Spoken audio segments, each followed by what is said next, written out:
All right, we cut that music.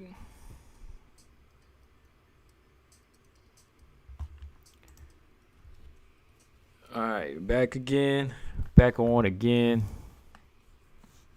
I see Stamina already in here. All right, what's going on, Stamina?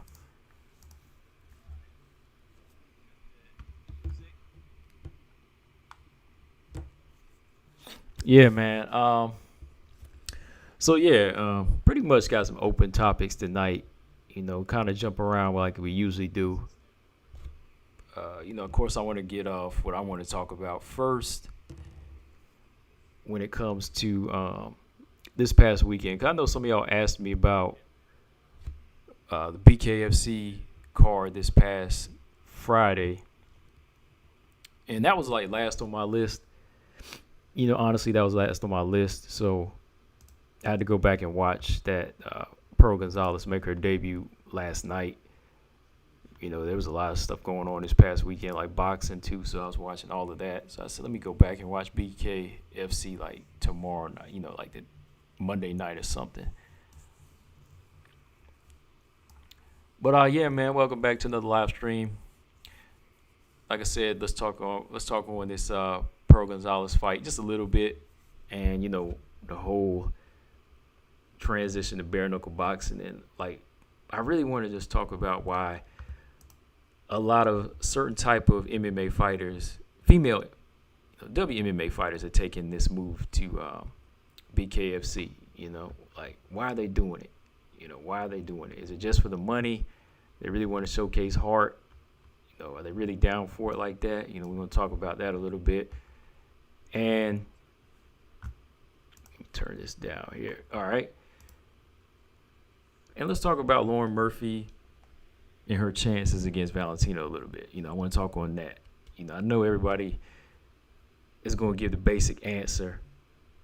Lauren Murphy's going to get buried. But I want to just look into it a little bit. I just really want to look into it. I know there's levels to the game, but I'm not talking about what Valentina is going to do to her. I want to talk about what type of chances does Lauren Murphy have to take to win this fight.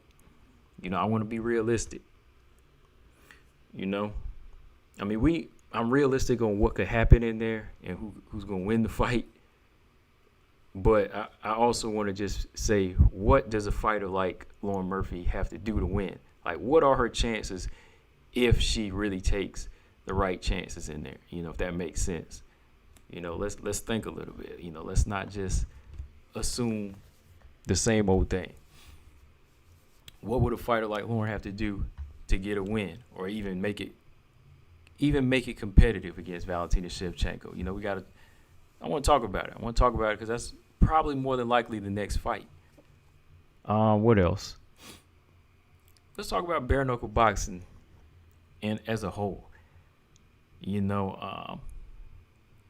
Got another one coming up. Everybody's favorite fighters, right? Paige Van Zandt versus Rachel Ostovich. So I want to talk about these two and why they continue to take punches, take punishment, even though they come out on the losing end. Like, why is it still something they need to do when they make so much money doing other things?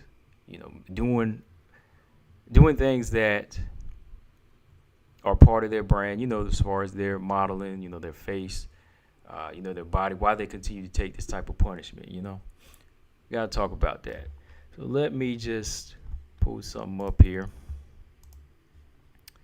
and then we can get started.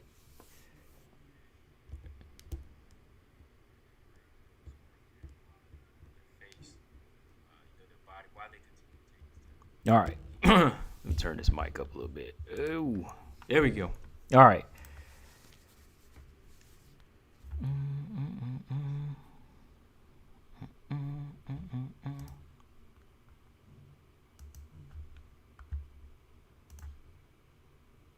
Okay. So Stamina says Pearl is stacking paper plain and simple as his page. Well, if it was that easy, I wouldn't be asking that question. That's why I'm saying, like, I don't think it's like just plain and simple, man. Like for Paige, you got other outlets where you make big money. You know what I mean? Like that was her whole thing. Like, she was bragging. Like, I made more money. I I made more money off of sponsors than I did out of my whole UFC career, right? You know, she really made that known. Like, I'm making more money by not taking beatings. I'm making more money by not taking punches in the face. Maybe BKFC is giving her more money, you know.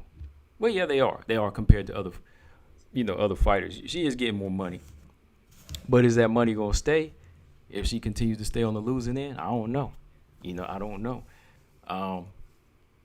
But I just feel like for her, and I'm thinking that, look, if you really want to stay in the combat sports world, you would either try to be a trainer, or you would open a gym, or you would use the looks and try to open up some type of brand of like Paige Van Zandt workout, instead of going in there and try to risk getting a concussion every time or damaging your moneymaker. You know what I mean? Like damaging your moneymaker, which is your face.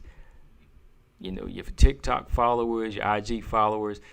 I think that stock would go down if you lost an eye. You know what I mean? If you lost an eye, if you lost some teeth, of course you could get reconstructive surgery, but that won't be the same, right? That won't be the same. I mean, the love of the sport, I guess, is in there, but to me, whenever one thing outweighs another, you got to kind of make that choice. And that's for me speaking. I love sport. I love it. I love the combat sports, but I mean, when I see people not performing to the highest level in combat sports, then there's really no need for you to be in there. And that's a good thing. Look, that's a good thing. I got to bring up Miranda Maverick there, because Miranda Maverick has an end game. She said, look, she's not trying to be a career fighter. She wants to try for the belt. If she's to win the belt, she's going to stay around for a little while. But when she gets to a certain age, it's like, that's it. You got to find a time to retire. Like, she doesn't want to just stay around for the sake of fighting. I'm doing it for the love of fighting. I'm trying to reach the highest I can get at the sport, And I think if you have an end game, your mind state, when you don't just think, oh, I like taking punches, I like getting punched in the face, I like the taste of blood, things like that, that keeps you into the game for too long, and it'll kind of set you up for, failure and long-term damage. But if you got a mind frame like, okay, this is my goal and I'm shooting for it, you're gonna train harder for it. You're gonna train harder for it. Two Beats, what's going on, man? He said, Stamina said Rachel's getting punched up anyway. She seems to have none of the three things I mentioned. She's driftwood in this fight game. Right, yeah, like that's what I'm saying. Like, that's my question. Like, why are you doing it if, like you say, she don't have either of those three things? Why do we want to see that? Why do we want to continue to see you do that, man? But let's go back to Paige. I watched Paige's fight. I mean, Pearl Gonzalez's fight last night, and I was impressed as far as what she brought to the table. And I will say this: look, Pearl Gonzalez compared to all the other ladies in the division. Now, Pearl, out of the so-called eye candy, Pearl, out of all the eye candy, between Rachel, Paige, and so on, out of all the eye candy, I think that she might have a successful career bare knuckle boxing. You know why? Because she went in there Friday night and came out the same way. She came out looking the same way that she entered. Like, she didn't take any punishment. So if any of these ladies that I'm questioning, I might have to question Pearl. After seeing what Pearl was able to do against, one of the brawlers, Charissa Sagala. Like, Charissa, if y'all saw her fight, like back in January, where she went in with the girl Taylor and came out looking like a different person. I mean, both of them did. Both of them came out looking like a different person. Pearl is not in it for that. Like, I like what I saw from Pearl. That was my first reaction. Like, first round, I like what I saw from Pearl. Pearl was actually in there boxing. She wasn't in there trying to just bare knuckle scrap. I mean, that's the thing people forget. Bare knuckle boxing is still boxing. It still takes like a skill set. Maybe not the same like with 8-ounce or 10-ounce gloves, but bare knuckle boxing is still a boxing. And Pearl, she took the approach of a boxer. You know, Charissa Sagala had Pearl Gonzalez looking like Floyd Mayweather in there. I'm being real. Like, she was in there jabbing and throwing a straight right hand. She was jabbing, stepping in, stepping out. She was completely out of range. Charissa Sagala could not really get anything off. Like, she couldn't land a single punch. Pearl was deflecting the right hand with his shoulder. And I thought it was just a good job of footwork. Like, that's what was impressing me. Like, call me a nerd if you want, but I was just watching the fight and enjoying the footwork there. I was like, wow, she's really doing a good job of just taking the basics and moving with it. Like, Sagala is respecting her. Like, Sagala could not get anything off. Like, Sagala could not take it into a brawl. Pearl Gonzalez refused to brawl. She just wanted to box the whole fight, and she did, man. Same thing happened from the first round on. Like, Pearl was just busy throwing straight right hands down the pipe, jabbing, and measuring the distance well. Like, it was good. It was a good fight. Like, I haven't seen any of the other ladies transitioning over to bare knuckle boxing look like this. I mean, Britain Hart, she's a professional boxer. She'll box. You know, she will get pulled into a scrap. She likes to scrap. Next to her, you know, Britain likes to box. You know, Beck Rollins, she'll box a little bit, but she likes to brawl too. You know, she'll go in there and brawl a lot. But most of these other girls, they'll brawl. But I think Pearl working with Amanda Serrano was kind of rubbed off on her. You know, it definitely has. Like, you know, since them two have like linked up, I think Amanda Serrano was her manager now. Like, I think she's part of her promotion. So they also been training together. So it's really been, I think it's really been rubbing off. The IQ's rubbing off. So she's taking a good approach to the bare knuckle boxing game. So if every fight looks like this for Pearl, I can see Pearl winning that belt. I can see Pearl getting that BKFC belt, or I can see her having a nice career in bare knuckle boxing. You know, she don't have to worry about getting bashed up. Like, her moneymaker will still be there. You know, her moneymaker is still going to be there 3 or 4 fights later if she continues to fight the way she's doing. But I know right away whenever Paige and Rachel, they throw down, you know, somebody getting drawn into a fire fight and somebody going to lose some teeth. You know, somebody going to lose some teeth. Somebody going to come out with a knot on top of a knot. You know, I don't really have the same faith that they're going to take the approach like Pearl did. Pearl came in there looking smooth for her part. Yeah, Marcus, she looked smooth on her part. Yeah, definitely. I think that's a good relationship that Pearl and Amanda have. You know, Pearl can help Amanda transition to MMA, and Amanda can help her transition to boxing. You know, yeah, definitely. You know, that's a good relationship they got. Definitely want to see more of what they can do together, man, as a partnership. What else y'all say? Stamina said, all those considerations are things to have in mind when starting a fight at all. The difference between MMA and bare knuckle is less to someone already doing one of them. Thus, highest return of risk equals way forward. What Pearl and Paige are doing is not the norm. They are exception rather than the rule. Pearl being taught by a true sporting great also sets her apart. Bungalow said every fighter who doesn't have their heart in the sport usually ends up never seeing the belt. People usually excel in things that they love to do, not have to do. Right. Yeah. I think whenever people have a goal too, like when people have a goal not to be a fighter but to be champion, like you got to have a mindset to be a champion. Like, I want to be champion. Like, not just say I want to be a fighter. You know, I think there's a difference. When you say I want to be a fighter, okay, you can just be a fighter. You know, you can just fight to a certain level. But if you say I want to be a champion, you're going to be a champion. Not all the time, but you'll get to that level. You know what I mean? Like, more than likely you will.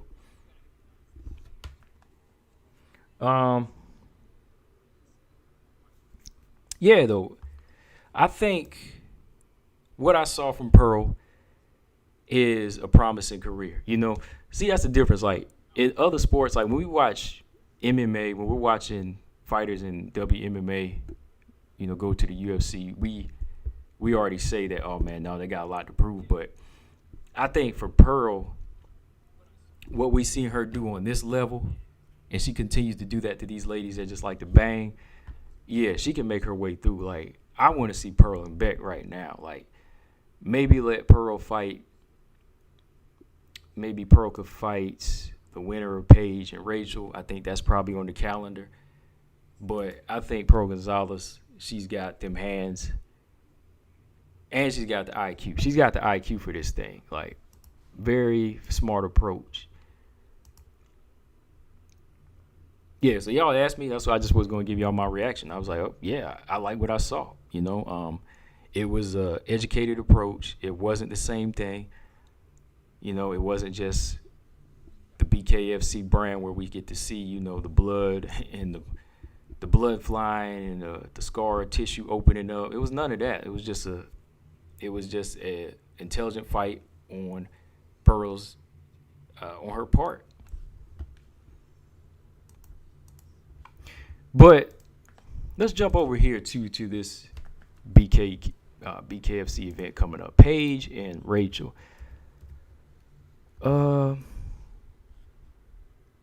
I think y'all can answer it though. I mean, I would be upset too though. Shout out to Britain Hart. I mean, I'd probably talk to her again. If I got some time, man. I've been busy. I haven't really been able to schedule anything. But this next event coming up, July 23rd, Paige Van Zant, BKFC 19 is taking on Rachel Ostovich. They fought in the UFC. Rachel got submitted by Paige in the UFC.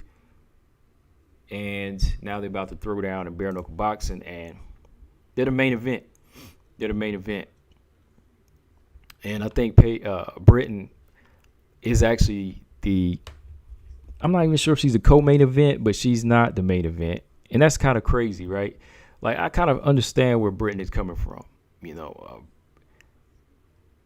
Britain Hart, I know she does feel some type of way that, she beat Paige Van Zant, but she's fighting on the undercard, right?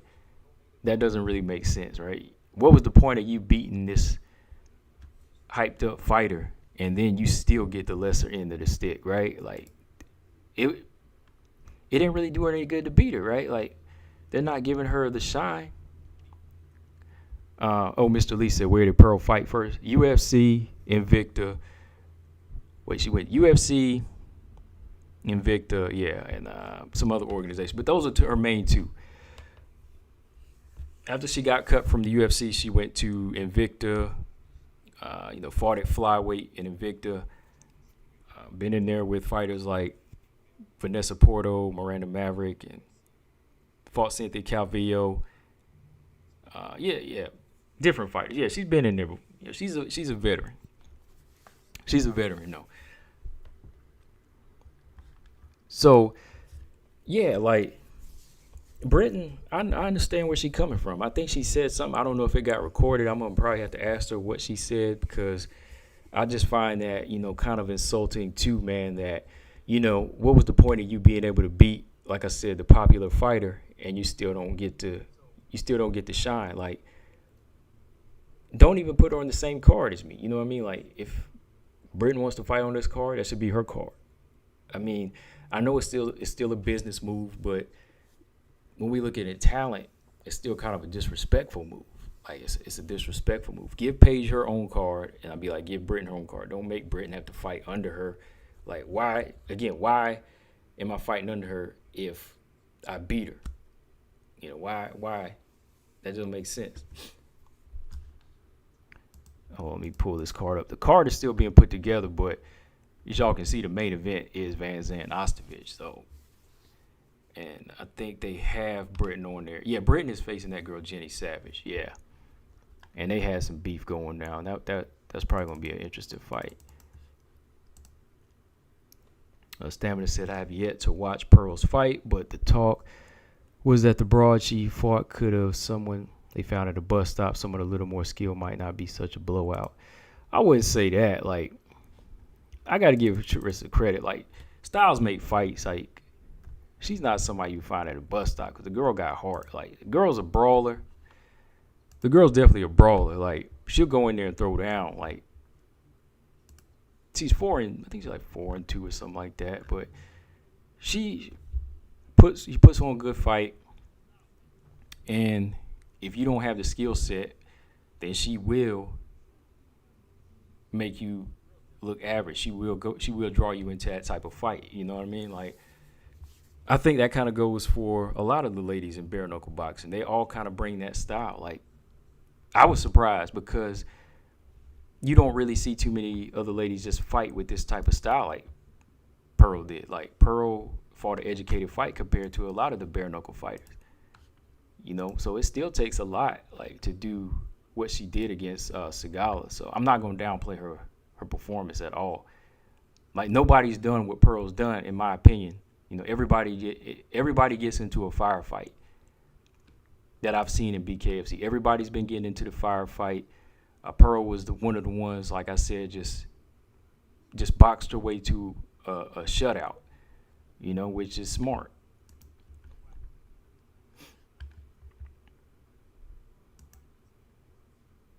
Bungalow said been watching Top Dog fights out of Russia. Yeah, I think I got that app.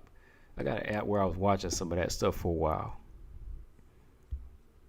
Yeah, I gotta go back and start looking at that stuff. What platform? It's on. I got the app on my phone. It's called Fight Two Beasts. Just go to FITE. You download the app for free, and you can watch them there. Like, some of them are pay-per-view. I mean, the pay-per-view is like $19 or $20. It ain't bad, and they're worth it to me for $10. I mean, you get like a bunch of good fights, but like 10 good fights for what, $20.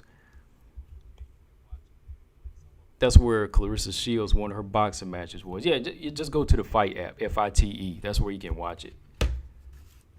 That's where the next one's coming up too. Marcus said the last girl that Pearl's opponent fought was a straight up back and forth fighter where both of them were getting touched up. Yeah, I was talking about that earlier. I kept calling her Taylor Starling. Sorry, it's Taylor Jenkins. Yeah. Taylor Jenkins and Charissa Segala, when they threw down, that was like a good fight. You know, it was a good, scrappy fight. Like, they came out, like I said earlier, they came out looking like two different people. But Pearl wasn't in it for that. You know, she came in there with the education to it. I think something is going to come of this, like, BKFC thing, though. You know, I think the more and more women come over here, somebody would... who posted that slogan up? Somebody posted it up, and I think that's what it's going to become. Like, was it Paige that said it? She said, "You come for the blood, but you stay for the boobs." I was like, see, she know what she doing. Yeah. So if she came up with that, then yeah, you know, I think they got the right idea. They making moves over there, which I understand. Men want to see that. You know, I mean, I want to see a good fight. And when I watch bare knuckle boxing, I like to see some educated fights. But when I think bare knuckle boxing, I do think of like some just all out, brawl out fights. So that's what I'm gonna be looking for. That's what I will be looking for. You know, so if Paige and Pearl, they want to do it, fine. You know, that's fine with me. You know, as long as they want to come in there and perform. Like, I just find it kind of odd. Like, that's why I was asking people earlier, you know, like, why do you think models would want to do that when their face is their attraction?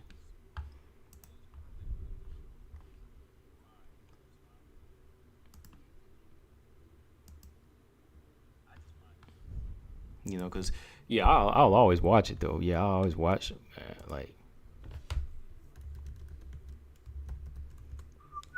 let's see. 2B said, "Oh yeah. Whatever you got to do." I mean, yeah, for me, compared to what I pay for, you know, some of these UFC pay-per-views, you know, I support the pay-per-views, you know, in boxing too. I mean, 20's not bad for me. Like, yeah, it's a $50, $60 difference from what I buy with these UFC events and boxing events. So, you know, so yeah. But yeah, it's a, you know, it's a deal for the level it's on.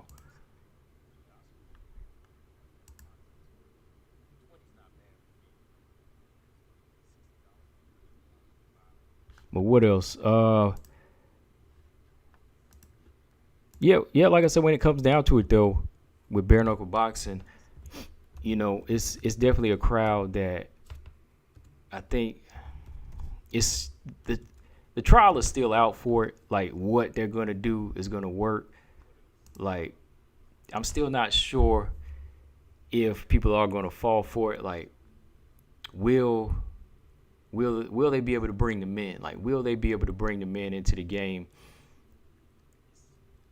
Will Paige and Rachel be able to bring this other audience over? Like that last pay-per-view didn't do too good. Now that I think about it, like it didn't do too good. That one that Paige had for her debut, it didn't do like crazy numbers. So it's gonna be tough for them to really just break this ice that they want to break. So Paige has to keep in mind that what we're doing with our OnlyFans type sites and what I do on TikTok and what I do on IG still has to be her number one. All of that still needs to be her number one. Like, telling you, man, her face, the body, that's her moneymaker. You don't want to damage it. You really don't want to damage that.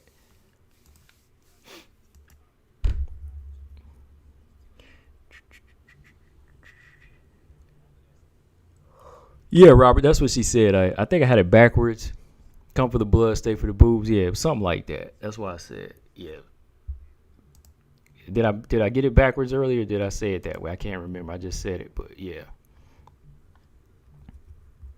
Oh, Stamina said, "Come for the boobs, stay for the violence." Yeah, something like that.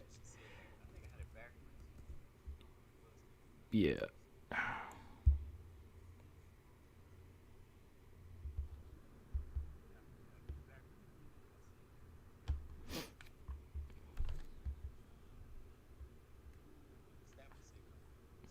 Hmm.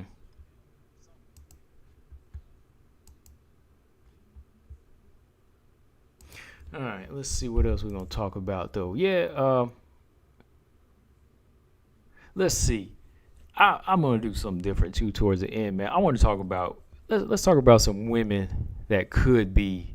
Let's talk about some women in the UFC or like in MMA that could have successful bare knuckle boxing careers. I got a list of them because if some of them ain't faring well in mixed martial arts, there's a lot of girls with good hands and good power that could make it in the sport of bare knuckle boxing. I think. So that's something I'll talk about towards the end. We're gonna talk about that, man. So yeah. Bungalow says saw an Instagram post of Valentina kicking out of the heavy bag. 33 now. She might 33 now, but she might be champion when she's 40. Yeah, she could be champion when she's 40. Yeah. I got that video saved. I was gonna post it up of Valentina kicking that bag, but it's on Instagram. Y'all can check it out. All right, so let's jump to this fight. And like I said, before y'all start talking crazy, let's talk like we got some sense here too, okay? Lauren Murphy.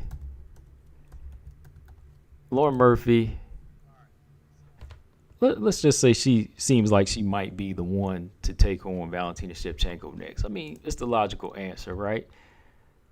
When Valentina gets back, her suspension might not be a full 180 days. She'll probably be back before then.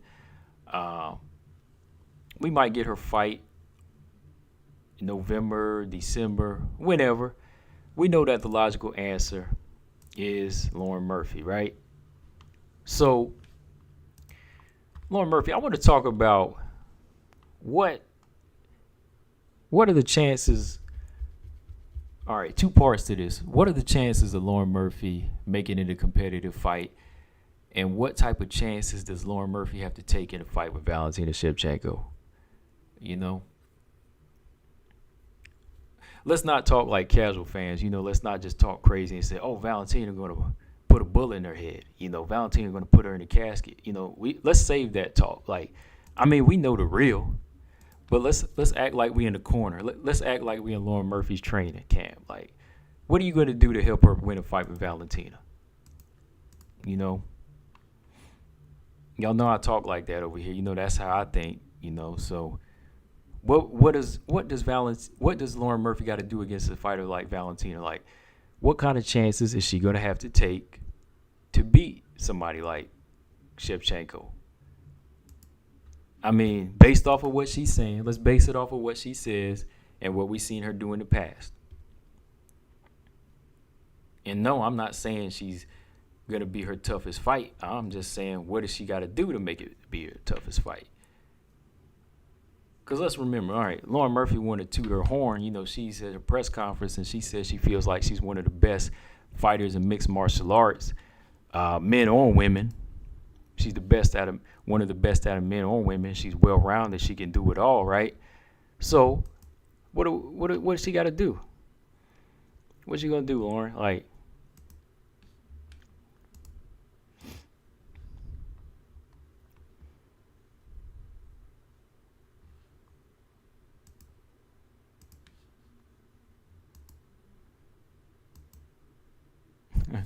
TJ. Yeah. You tell me, Marcus. Yeah, because that's Marcus's girl. Let's talk. What she got to do? Like I said, as somebody that gonna talk with some sense and been to the gym, worked out, sparred before, I'm gonna take a chance. I'm gonna break down, see what I can come up with. I'm kind of hoping y'all do the same instead of coming up with crazy answers. Like, come on, work with me. What are we gonna do?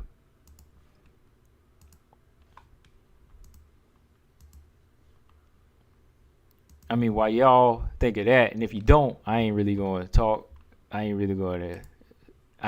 If you ain't saying anything that makes sense, then I ain't even gonna bother. Like, I'm gonna just talk about it in general. Like, Lauren Murphy, like I said, she thinks she's well-rounded, right? So I just want to say, okay, Lauren, first off, and look, I'm going to hit y'all with something here. Okay, first off, Lauren, all right, you got to want the fight, right? That's number one. You got to want the fight. You got to talk like you really want it to me. Like, you got to sound like, look, this is the next fight that you want. This is the fight that you've been fighting for. You're going on that 5-fight winning streak, and it's like year passes, another year passes, and you wonder why the fighters get past you. Well, make it known. You got to make it known and sound like you want this thing. I mean, you got other fighters, again, like the lower half of the division, like even Macy Barber saying she wanted. She said, I want a title fight eventually, when I get there. Miranda Maverick said, look, she wants it eventually when she gets there, so I think that's the first thing we got to say before we can say she has any chance. You got to start sounding like I am one of the best fighters in the world by wanting to fight the champion, right?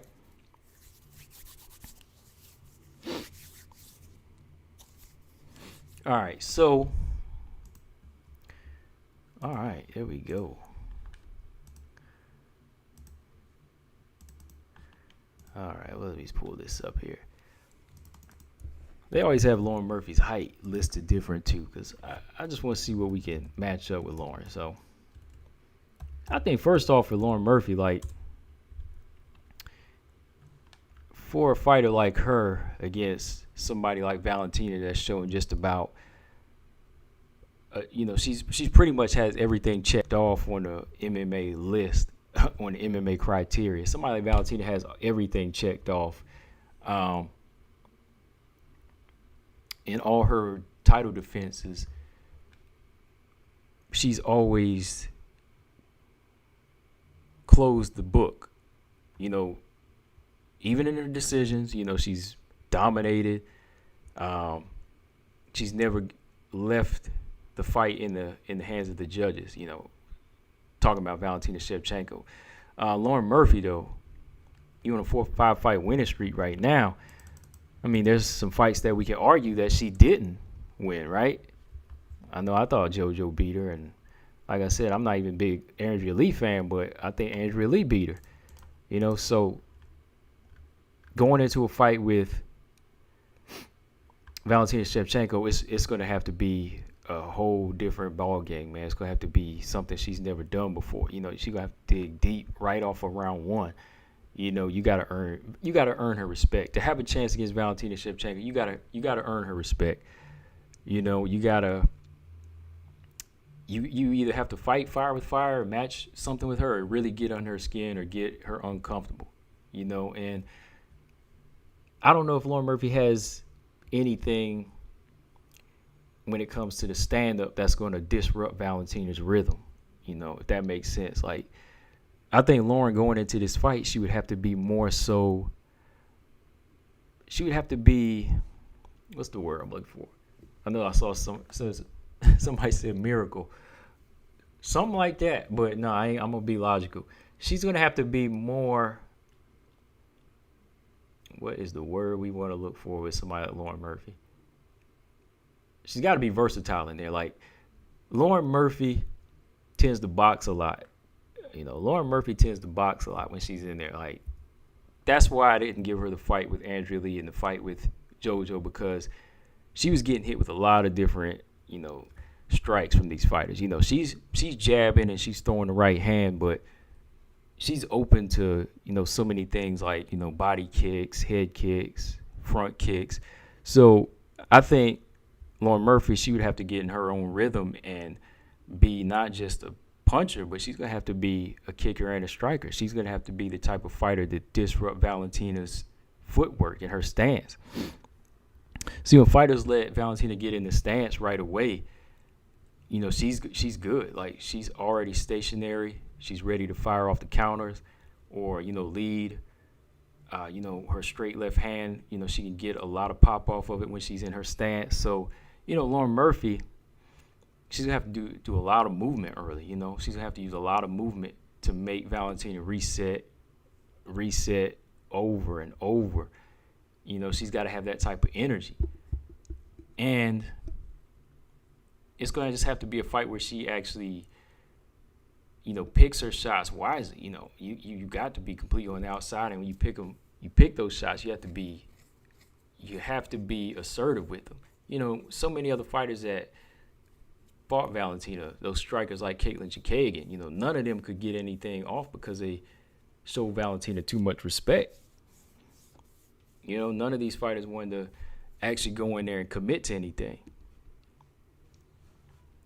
And I'm pulling up this stat. Some of these stats just don't ever match. I just wanted to kind of match them up size-wise. Like, Lauren Murphy, one site says she's 5'5", one says she's 5'7". I don't know. Like, I think she's 5'7". Lauren Murphy looks pretty tall. Yeah, I'm gonna say 5'7". So she might have 2 inches of height on Valentina Shevchenko. After what I've seen Valentina do against somebody with that abnormal strength like Andrade, I don't think her trying to grapple with Valentina would be a good idea. Like, I honestly don't. Like, I think there should be moments where they have to dirty box and clinch fight. That would be her best chance. But actually trying to grapple with Valentina, I think that would be a mistake. I think that would gas her out and, leave her vulnerable to just those heavy elbows from Valentina on the inside. And, again, height doesn't matter when you get to the ground. Height's not going to matter. So I think Lauren Murphy, like, clinch fighting and dirty boxing would be, like, her best chance. But, like, nah, I don't think grappling would be her best bet because even Sajara Eubank, Sajara Eubank was able to handle Lauren Murphy when they fought. Matter of fact, let me look at that fight a little bit because there were some moments where Sajara Eubank she said she'd never been ragdolled before, but, she was getting handled in there. She was getting handled in there by Sarge. If I can find that little clip these clips I'll be looking at here. Thanks. Lauren Murphy.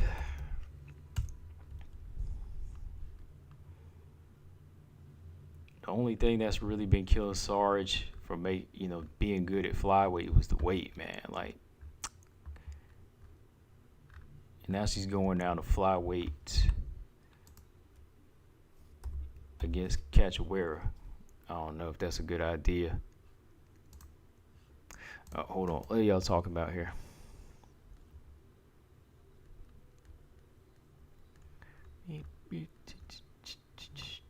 All right, where are we at? Let's just go up here.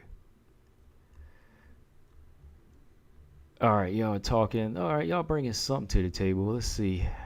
Let me go back up here. High Five said. High Five. Where's High Five? Hold on. All right, High Five said, if Maya has good striking and defense, she could have done the job because Valentina couldn't stop her on the ground. If she has good defense and good striking, like she has good striking, but it's not on Valentina's level. Like she gotta have better striking. She's good striking, but she gotta have better striking.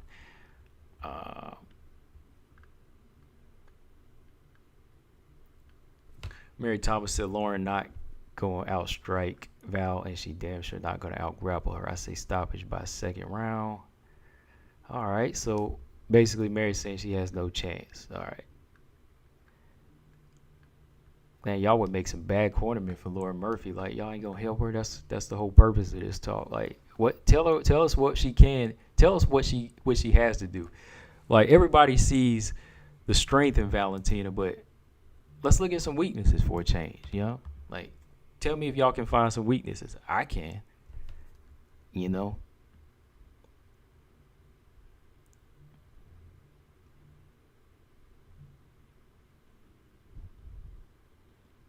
Because shout out to Raja, because, like, a while back, we never did. Like, we never made a bet, but I said Valentina would lose at least one round against somebody. I never said she would lose a fight. But shout out to BJ. It was BJ said she would lose one day. But, I said I think Valentina would lose a round at least once against somebody that was coming. I think it was Jennifer Maya. And she did. Like, she lost one round. That's what I'm just saying. Like, you got to be good to expose more than that. But I said at least one round she would lose somewhere throughout her career. And, and she did because, I saw some weakness in there. Jennifer Maya was able to have at least one good round. That's all I was saying. Maybe one fighter could beat her one round. I mean, you never say somebody could beat her, but,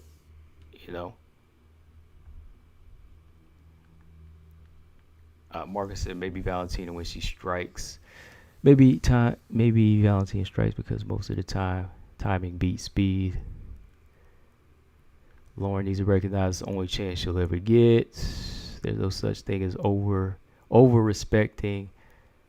There's no such thing as over-respecting Val strikes. Nunes gave her the right amount of people were dissatisfied, but that's what she had to do.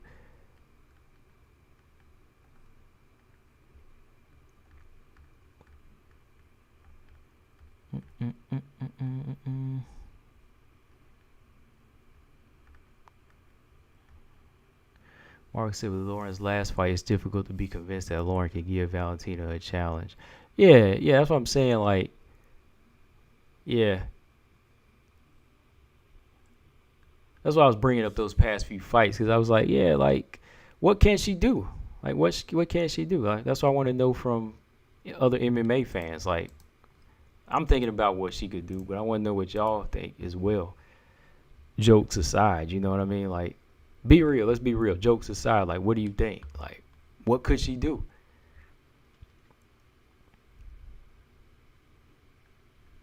Murphy gassed out in the third round fighting JoJo. She's not going to go far. The skills aren't there. Same as everybody else you want to name. Only hope is Val lost a step while recuperating. Why couldn't it be Andrade fighting Murphy? Okay. How likely a fighter is to give a champ a challenge isn't criteria. They only need to make a case for themselves versus anyone in the division. It's a one-horse race for Lauren. It's weird, like, when I bring Floyd Mayweather up with boxing fans before, like, everybody can come up with weaknesses in Floyd Mayweather, but, like, why can't nobody see anything in Valentina? Like, Floyd Mayweather's unbeaten. Everybody knows how to beat Floyd Mayweather, but nobody's beat him, right? like even I could see some weaknesses in Floyd that some fighters exposed, but I'm just talking as like in a manner of speaking, like what do you got to do to commit to the whole fight? Like the way Floyd, if you pin Floyd to the ropes, use your overhand right, and you go to his body a little bit, if you can get through his defense, you can score big shots. That's how Marcos Maidana was able to do. Some people thought he won the first fight with Floyd, because he was able to rough Floyd up and, outwork him at times. So everybody can give me some keys to victory on Floyd, but how you beat Floyd, and damn, he's never been beaten. But, like, what do you got to do to beat Valentina? What does Lauren got to do to beat Valentina? Like, hypothetically, like, come on.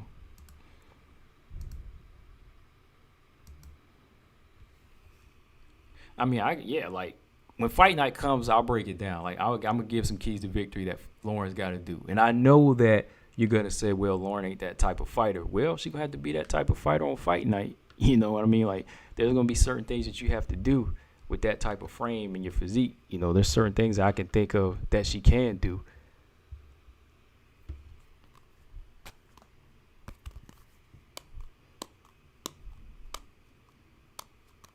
Let me put it this way. Saying she has no chance in this conversation is not an answer. That's not an answer.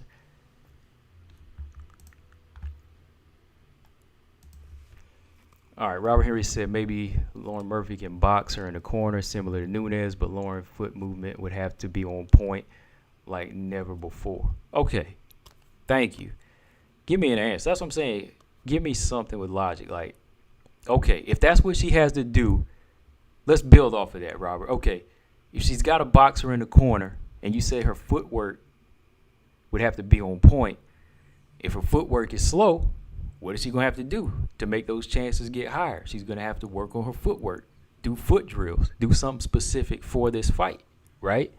You're going to have to make sure that your footwork is up to par. You're going to have to do those foot drills, to make yourself a little bit more quicker for this specific fight. What you did in the past few fights ain't going to work for this type of fight because this is something different. I think that's going to be for any challenger that takes on Valentina, right? We've seen that. I know 2B, so I'm coming back to you, 2B. You saying something? I just saw it, and I got to go back up here. All right. I didn't miss you. 2B said, Val's biggest weakness is comfortability everywhere, including on her back. So if judges score the top position, the problem, though, is getting the takedown. Okay. That makes sense. All right, that makes sense. Like, if you can get top position, a couple times Jennifer Maia was able to get top position, but not really able to build off of it. If you can get top position and you stay active and you're able to get a head and arm choke and at least get in half guard with Valentina, but that's where your core has to come into play. Again, if you're going to go for a takedown with Valentina, your core better be damn strong. Like, that has to be strong. So Lauren Murphy, big fighter, physically strong fighter, right? She has to make sure that her core is strong for groundwork, not for stand-up fighting, not for turning over punches in a boxing position, but for work in the half guard or side control. I think a lot of these fighters, let's spotlight on Lauren Murphy for this one, though. Let's say Lauren Murphy, she's going to have to make this a boring fight. She's going to have to make it a fight where she can just maul and ride out the top position. Like you said, 2B, she's going to have to be on top and just look for ground control. Active on top, but you have to look for ground control. And again, that's something she would have to train for. She would have to make sure that core is tight and she's prepared to hold Valentina's leg, like at least one leg. You got to get a control at least one leg. Valentina is strong, she's strong. So your strength, it can't be any lower. It can't be the same as Valentina. It has to be better. You have to be stronger. All right, what else did you say, 2B? So let's go back up here.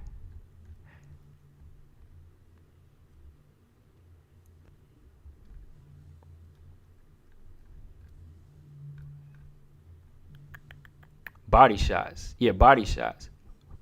Forward pressure without over respecting her striking.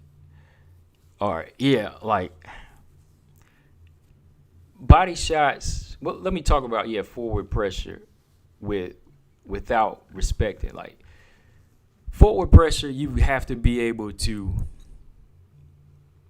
keep Valentina off of her stance.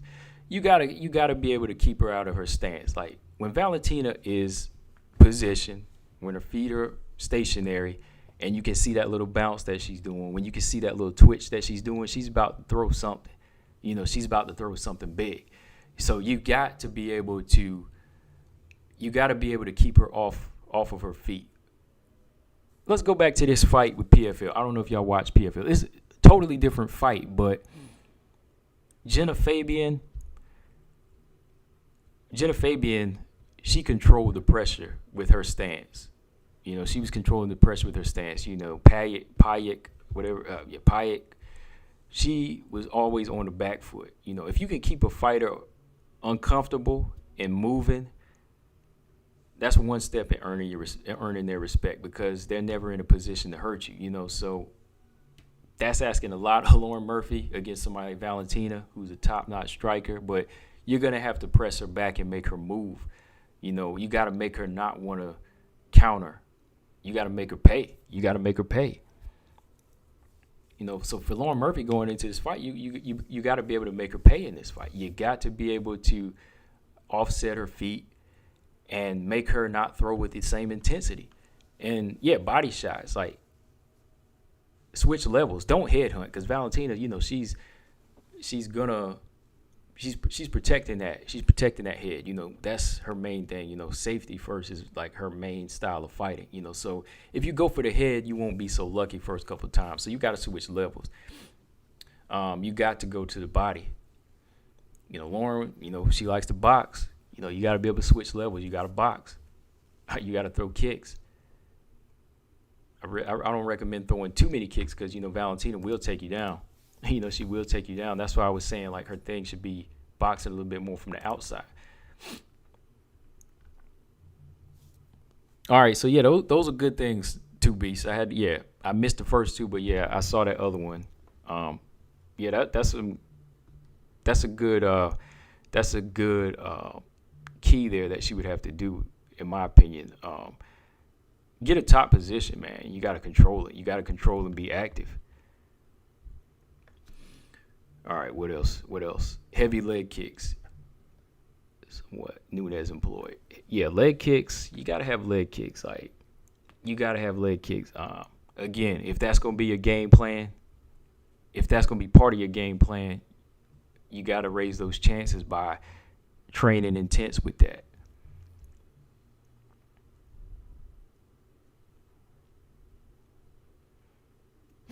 Bungalow said the one thing that Valentina has on all of them is fight IQ. The woman has been fighting longer than some of these fighters have been living.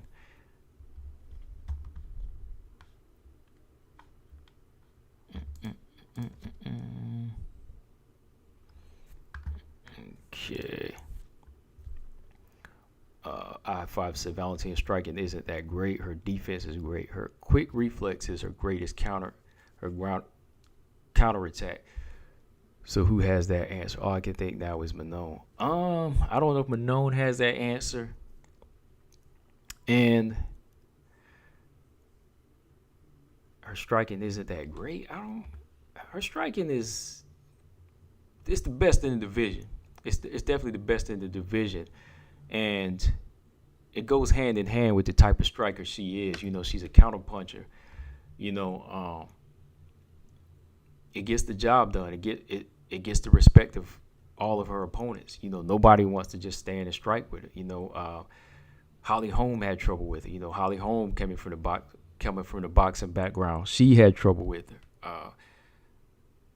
Timing, the accuracy of her shots. The way she beat up fighters in sparring, and the way she beats up some of these other UFC fighters like Rose and Macy Barber.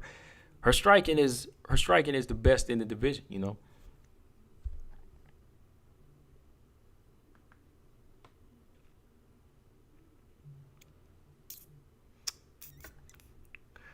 Stabber said Lauren's best chance is to capitalize on a mistake more than it is to attempt to create and exploit a weakness. Less strategy, more instinct. Yeah, no fight. I don't think. Yeah, no fight's going to be won with a game plan on Valentina. You know, when you think about it, I mean, if you have something you want to focus on, you have to train on it, be sharp, but don't go in thinking there's a game plan for it. Mary Thomas said, what would help Lauren is if she mixes it up like someone commented earlier. She needs to be unpredictable and throw a lot of feints. Okay.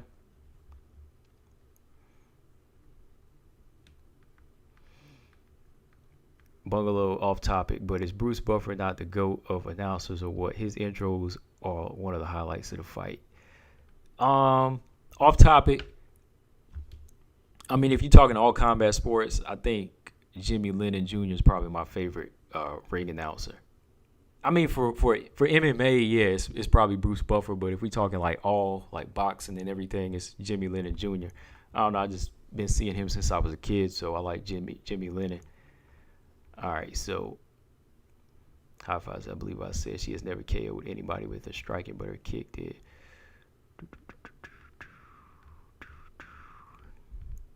All right, 2B said the thing that makes someone a great striker isn't solely surrounding someone's ability to KO. Right. Yeah, like you can't base it off of KOs. You know, your striking is based off of everything, like your timing, your accuracy, your positioning, your reflex, and just everything that she's been doing as far as that you've seen how she's controlling fighters with it. Like, that is striking. Like, she came from boxing. You know, Valentina came from boxing and Muay Thai. You know, so her hand game is there. You know, the hand game is there always. She just knows how to really control these fighters with her intensity now. And, you know, I think a lot of fighters are starting to over-respect her. You know, I think that's the one thing that Lauren Murphy going to have to do in this fight. You know, Lauren going to have to disrespect in this fight. Yeah, you're going to have to go in there and disrespect Valentina's game. You know, you have to go in there and take some chances. You know, going to have to look for mistakes. You know, and I think that's what a lot of fighters they've done in the past. They've done the great fighters, you know, even like the great fighters in boxing and other great fighters in the UFC, you know, how they got dealt serious losses. You know, I know Valentina's has 2 losses already, but I mean, if you really want to give them an off night, you really have to look for those mistakes that they don't think you know about.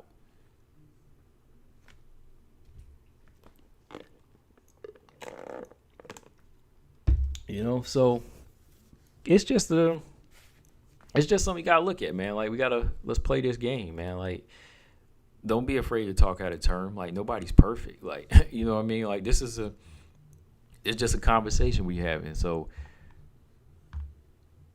you know, let's put it all out. Let's just say, what does somebody like Lauren Murphy got to do? Because this is probably going to be the next fight. You know, it's probably going to be the next fight. So, instead of just being funny about it, I just wanted to know what y'all think.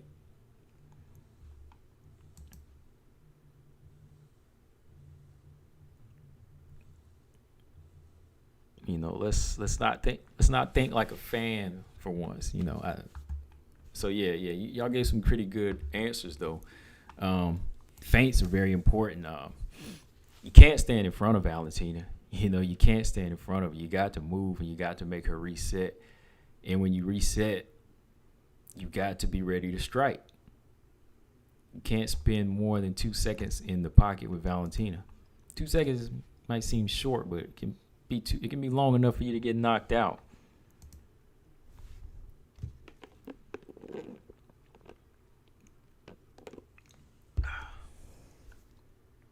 Yeah, man.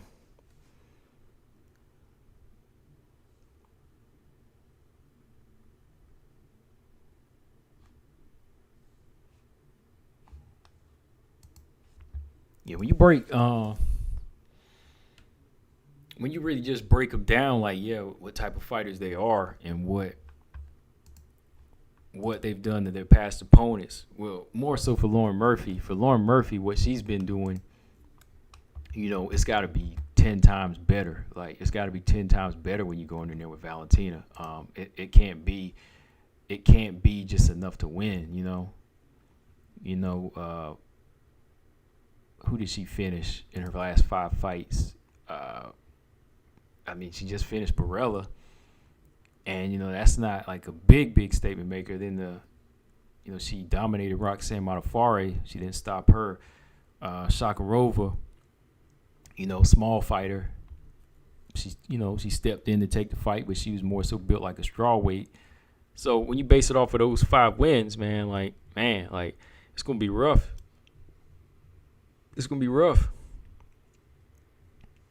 And the fight before that, back in 2018 that she lost was to Jara Eubank, unanimous decision. Will your child be 4 by August 31st? Turn this ad off.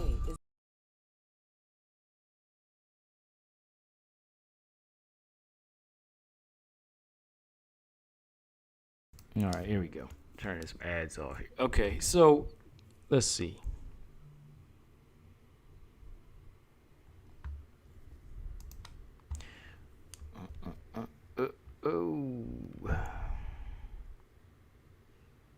Willie to say Catchaware went down because something happened to her knee. She couldn't stand and trade, even though she would have lost anyway. That was a total mismatch.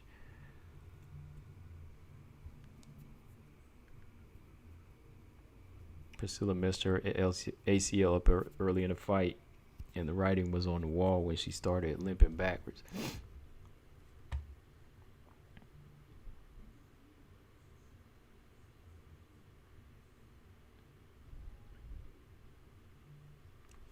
To be said, who wins, Manal Firo or Caitlin Chikagian? Man, if Manal Firo sticks to her game, like if she continues to do what she do, right now I'm not looking at like I said, I'm not hyping Manal Firo. I like the promise in her. Caitlin's a handful for anybody, man. Like, I can't just disrespect Caitlin Chikagian, when she's been holding down her spot by saying she would get beat by an unranked fighter. You know what I mean? Like, I can't disrespect Caitlin like that. Like, if I was saying that, I think I almost said it the other day. I almost said Manal Firo. Kind of said it because she has the tools. I think she has the style that would beat Caitlin, but I gotta see Manal Firo move up the rankings first. I got to see her move up the rankings first, man. Like, I think if she gets into the top 10, she's got the right style set to beat Caitlin. But right now, I can't say she would beat Caitlin. I think that'd be disrespectful because, she's like she's number 2, and she's been beating a lot of fighters with that stand-up style, man. Like, she outworked Jennifer Maia. She outworked Viviane Araújo won that fight, I know, but I can see where she lost it now. I can see that. Caitlin's a genius point fighter, man. So I'm not gonna do that yet, Two Beasts. I can't say Caitlin gonna lose that fight yet. Manal Firo got to get into the top 10 first. Let her get into the top 10 first, and if she does it nicely and gets into the top 10, then I will say Caitlin will be getting beat. Caitlin's going to get beat by her, but not right now. Caitlin got too much IQ. She's got the experience, with bantamweights, the best fighters on her resume right now. Manal Firo's got all the tools for that style, but gotta test it first. You got to test it against the top 10, man. You got to test it.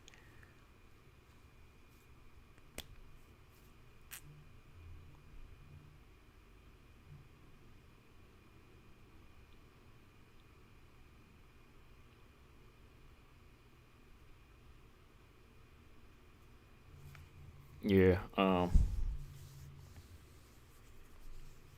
Not yet. I like Caitlin. I like what Caitlyn can do with that point fighting style. I mean, it frustrates people. Like the same way it frustrates fans. It's hilarious how it frustrates the fans, but it's like crazy how they can't handle it when she's in there, you know? Like you think some of these fighters are power punchers, but they can't handle it, man. Like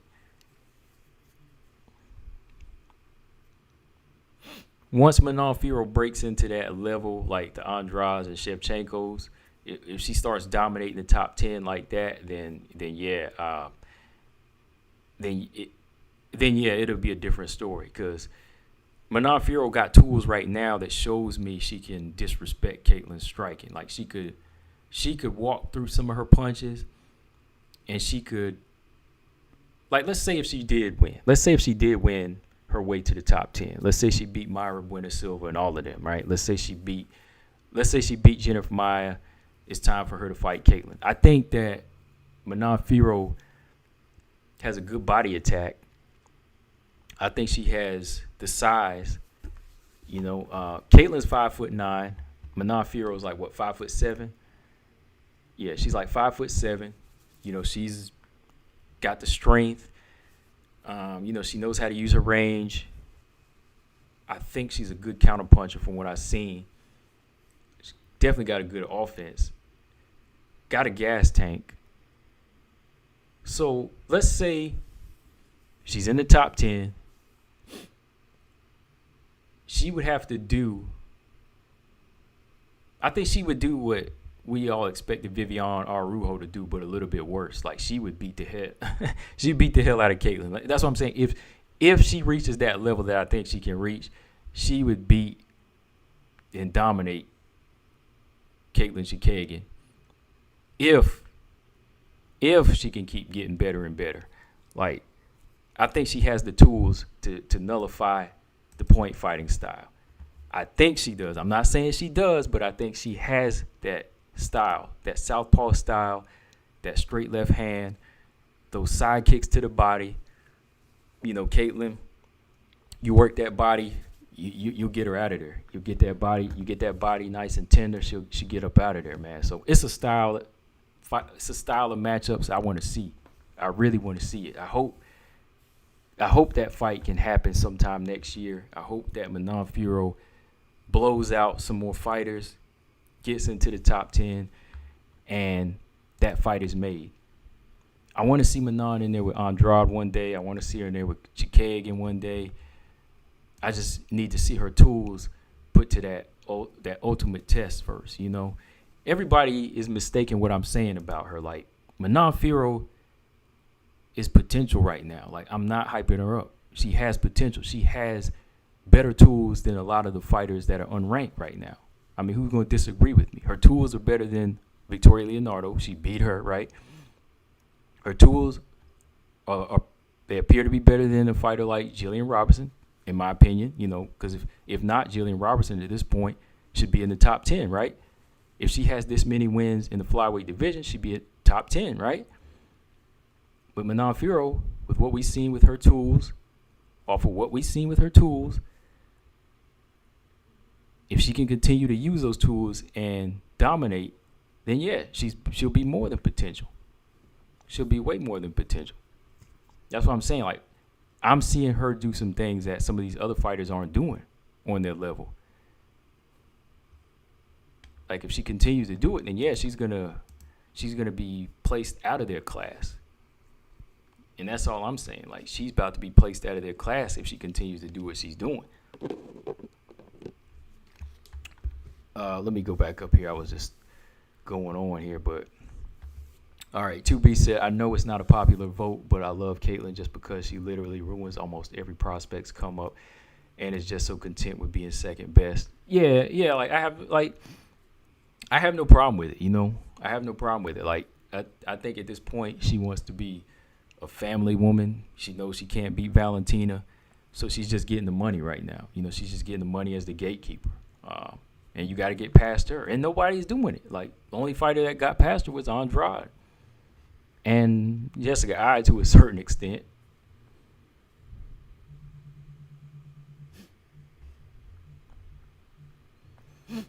Bungalow said Caitlyn is thriving in her position. I think that she's loving it since she can't beat Val. Right.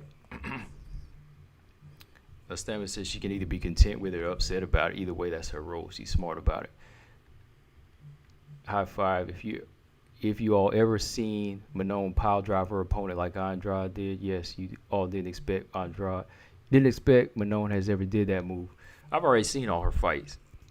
Yeah, I've seen all of Manon Fiorot's fights. And I like what I see.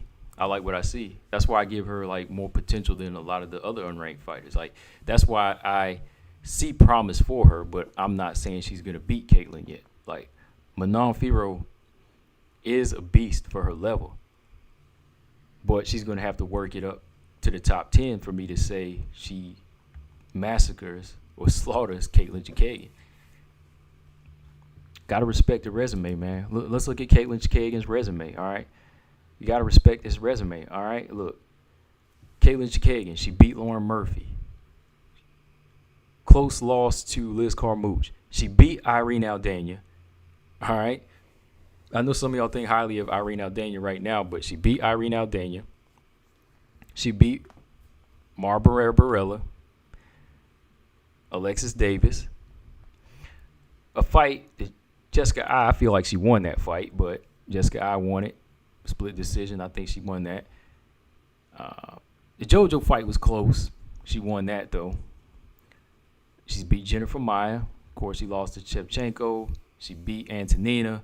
She beat Cynthia Calvillo. She beat Arujo. Her fights that she's lost were to, like, the best in the division. Like, so you can't really count Caitlyn out unless it's Shevchenko or Andrade, right? So, yeah, I think she's going to continue to hold down her spot until I see something from Manon Fiorot where it's like, oh yeah, she's taking over. Like Manon gonna have to bash 2 or 3 top 10 fighters. I don't know. Manon Fiorot might beat Alexa Grasso if that fight happens. You know, she might go in there and dominate Jennifer Maia. Shoot, I see her blasting out Jessica I. You know, so those type of fights. So when she does all that, it's gonna be on. Then we'll talk Manon. So I see big things for her. I definitely see big things for her because, like, her style is very disciplined and polished already. Another reason, yeah, like, let's talk about Manon Fiorot just a little bit. That's another reason why I am speaking high of Manon Fiorot. Manon Fiorot, she's 31, and she's fighting with a lot of discipline already. Like, let's be honest, she is fighting with a lot of discipline. She's not that reckless. She can take punches. She will take couple punches in there, but she doesn't fight reckless. That's my opinion. Like, she's not a very reckless fighter for somebody that's unranked. An unranked fighter that fights like her, I think, is very dangerous, man.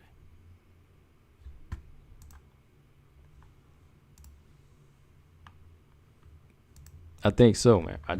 That's just what I think. All right, let's see what y'all talking about. Hold on. Oh crap. Hold on. I hate these sensitive.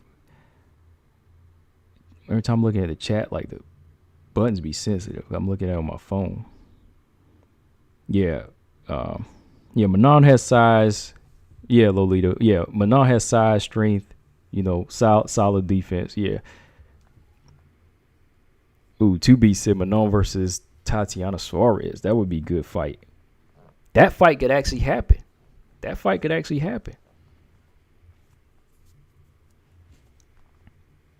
Lolita says she got Manon. I don't know about that fight. Bungalow said Manon appears to be the biggest long-term threat to Valentina. I mean, style-wise, she is. Like, style-wise right now, it looks that way. Like, it's far off, but, I mean, she shows a little something. She shows a little something that's special compared to some of these other fighters, right?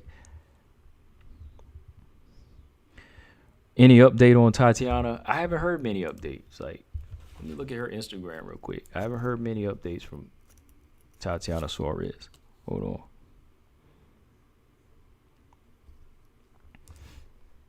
Let's take a look right now.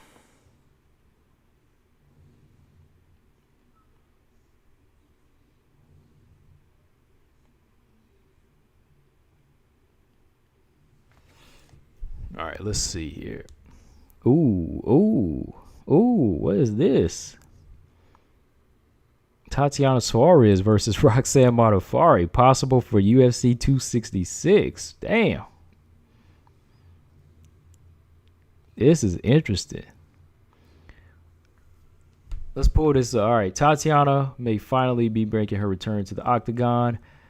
Suarez and Modafferi. This would be contested in the flyweight division. The fight isn't a done deal, but it's being worked on for 266, which is set for September 25th. That's when she wants to come back in September, around that time. Ariel Helwani posted UFC is targeting Suarez versus Modafferi at 125 pounds. Not done yet, but that's the one they have zeroed in on. Would be Suarez's first fight since June 2019. Wow. That's crazy, man. That's crazy. She's about to get Taylor Santos. Roxanne was about to get Taylor Santos, but now she get another rough fighter, boy. That's going to be interesting, man. That is interesting. All right, let me go down here. Manon has Valentina's persona, but yet to find out who's going to win in the octagon.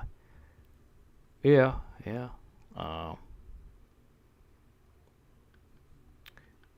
Marcus still can't put much hype on Manon, but if she beats like Buena Silva in a devastating fashion, a little hype will be necessary. Yeah, I'm not putting hype on her. Like, there's potential there. Like, again, compared to everybody on the level she's at, she's showing better skill than everybody. Like, that I can be honest about. Like, that's why I'm saying people keep mixing hype up with potential. Like, hype is not what's behind Manon for me right now. Like, when I'm talking about Manon, I'm talking about potential. I'm talking about what she can do, what it looks like she's going to do, what she's capable of, what I've seen her do, and putting it to the test. Just putting it to the test, man. Robert Henry said, I agree that she has the style to frustrate the frustrating fighter that Caitlin is. That controlled, aggressive style of fight is power.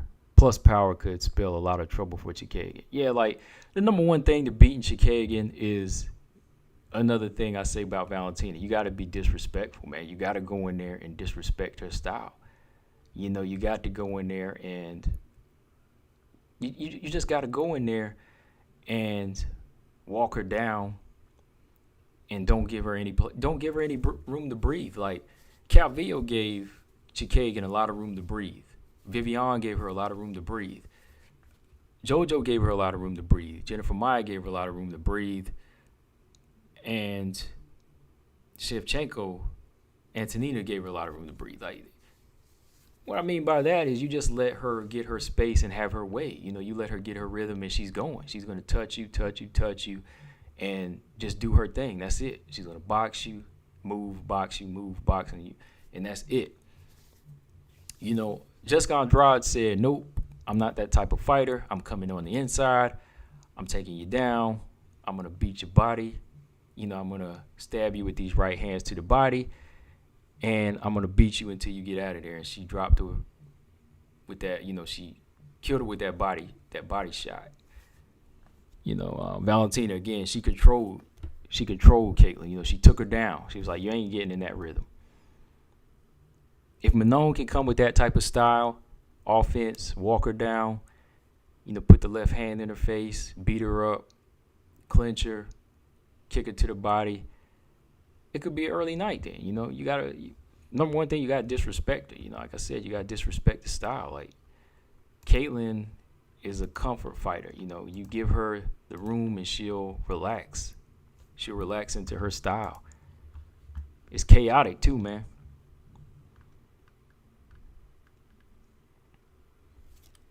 B said, unfortunately for all the flyweights, Crazy Cortez is going to beat everybody. Man, she got JJ Aldridge problem coming up right now. JJ Aldridge is on that fight, and I like JJ Aldridge. I'm kind of leaning towards JJ Aldridge in that fight just because of what I've seen. I don't know though. I don't know. Mary said we could talk about Andrade versus Calvillo. All right. Hang on one second. Tatiana versus Roxanne. Yeah. Robert Henry said if you look at Manon's older fights, she would get caught with punches more, but consistently less. Most fighters, considerably less than most fighters in the division. Hope she keeps moving up so we can see how good she is. Right. Yeah.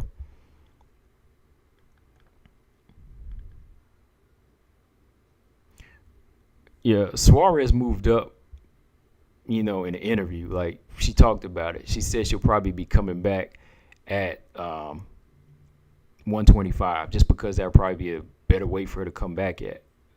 She talked about it in the Ariel Helwani interview. She was like, first fight I'm going to come back at is probably going to be 125.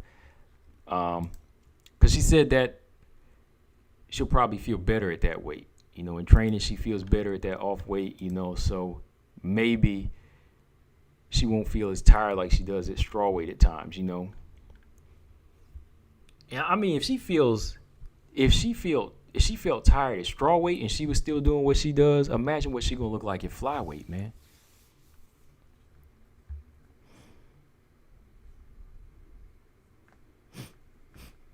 Yeah, don't underestimate a bungalow, Roxanne.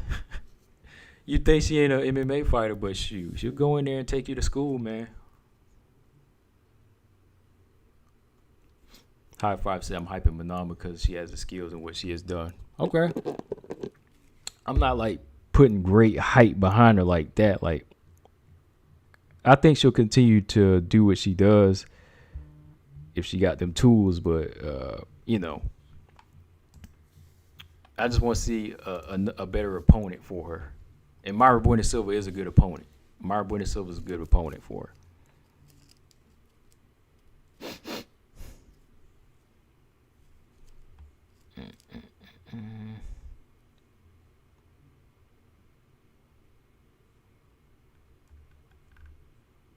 Hold on.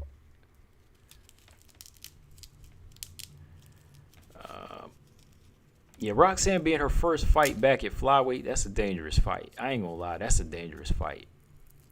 That is a dangerous fight. Very dangerous. It's dangerous.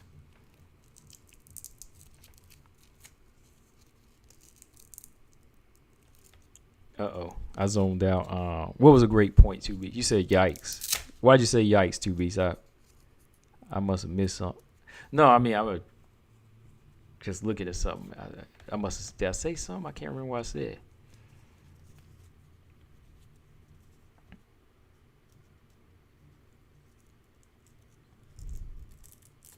Oh, yeah. About Tatiana, her weight. Yeah, Tatiana has said that her weight at 115, she felt kind of weak in the fights, but she's never looked weak, right? So imagine what she looks like at 125.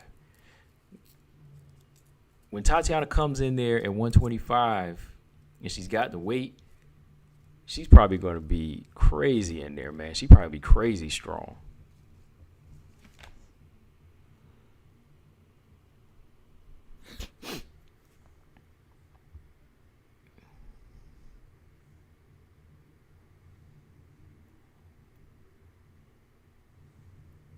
Yeah, I don't know, Mary. That is a dangerous fight. I think so too. It is a dangerous fight. Like, I don't know how to feel about it either. Like, I would have liked to seen Tatiana versus Andrea Lee, honestly.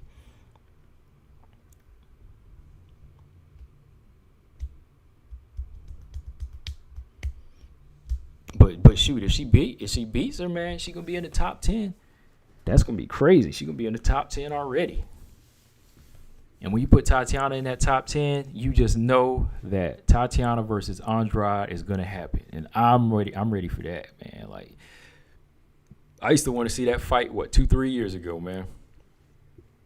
That's going to be crazy, man. Tatiana versus, let's say Calvillo gets dusted by Andrade. And Tatiana, she dusts out Roxanne Modafferi. Shoot, that fight going to be happening. Hold on, Robert says something I wanted to read earlier. You talking about Manon. Oh, yeah. Robert Henry said Manon has created her own hype, but she's more than hype. She She is executed on a high, at least for the competition she has faced so far. Her potential is high, though still unknown.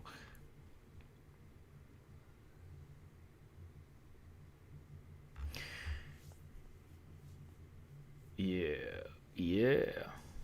He said the one great gift as a fighter that Modafferi has is endurance. She keeps coming at you unless you finish her. And considering that she's pushing 40, that makes her more impressive. Yeah. Roxanne's like Bernard Hopkins in there, man.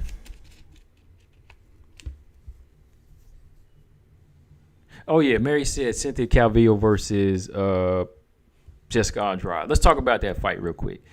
I don't want to spend too much time on it, but let's talk about it a little bit. I think this is gonna be. I'm not. No, I was just playing out the vision in my head about the fight with Calvillo, but it's gonna be a good fight. I think it's gonna be a good fight for as long as it can last. But I can't say Andrade is the type of fighter that y'all can just count out because Valentina was able to pick her up like a little baby. Like that's a different story, man. Like I hope people aren't underestimating her, man. Like,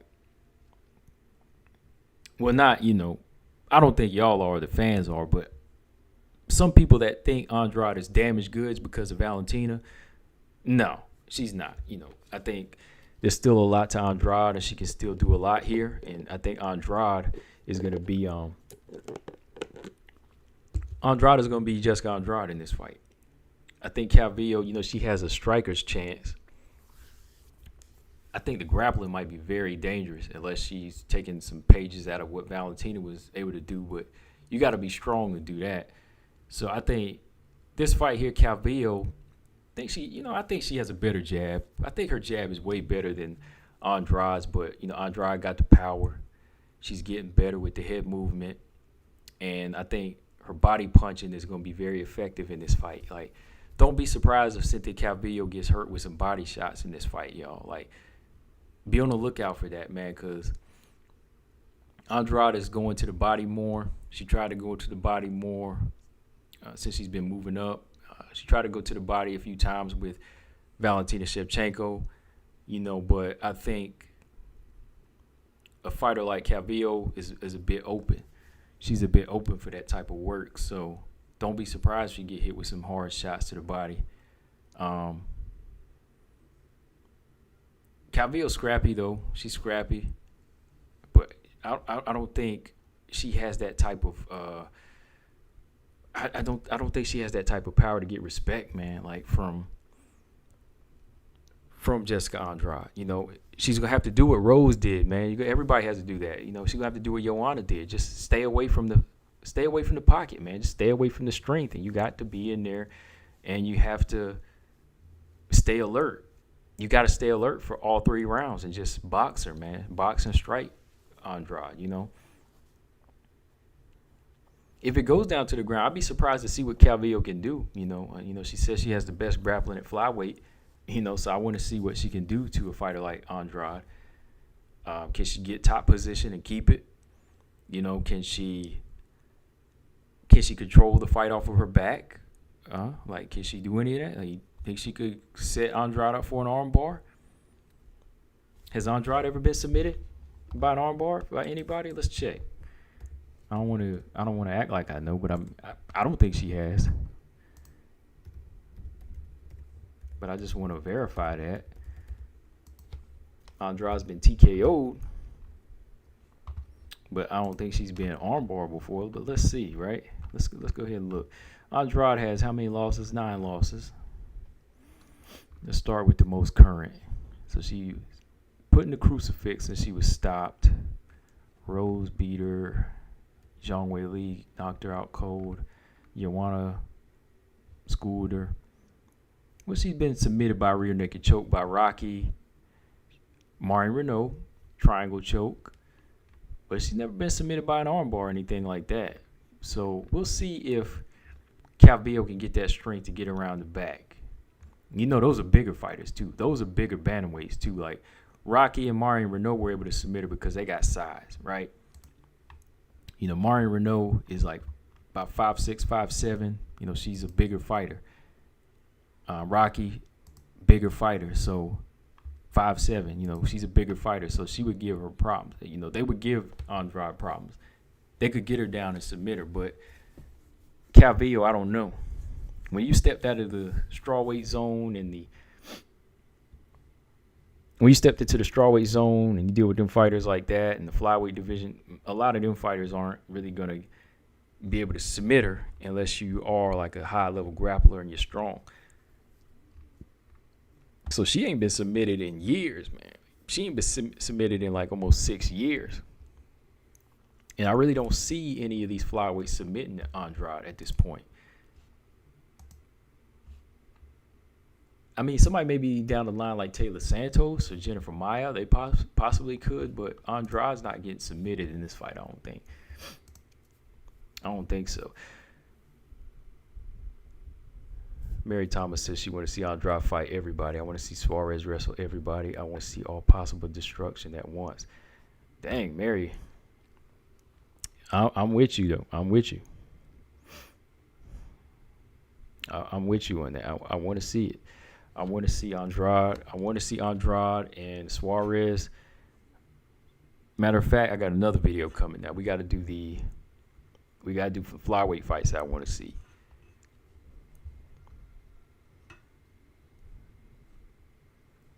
Jennifer Maia submitted Andrade. No, high five.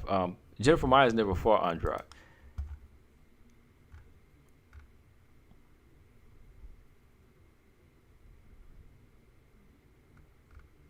Yeah, she never submitted her. I was just saying, like, they have I think her and Taylor Santos would have a good grappler's chance against her, but no, they never did. Let me see. Stamina said Maya would punch her face all the way off. Who are y'all talking about? Yeah, Andrade versus Tatiana, 2 beats. That's a good fight.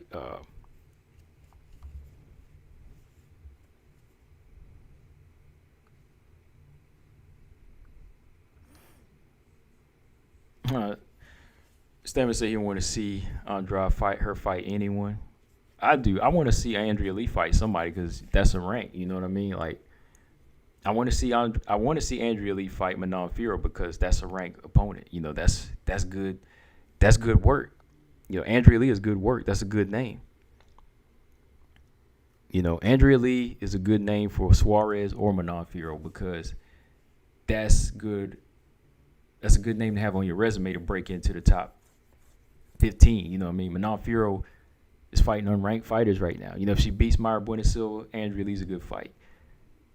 Tatiana says she will fight Andrea Lee. You know, that's a good fight. You get into the top 10. So it's a credible name, man. It's still credible. You know, her losing streak ain't heavy like that. You know, it's a losing streak, but it's not heavy like that. You know, she was never really like finished or dominated like that. So it's still a good name to have on your resume.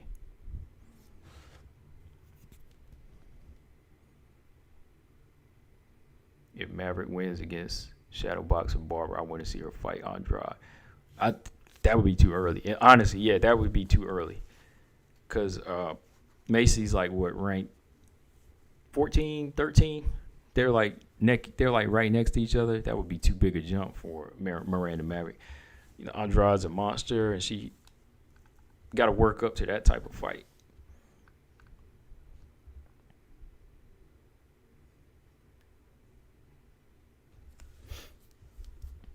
Simmons said that just means you want to see her opponents getting busy, not her.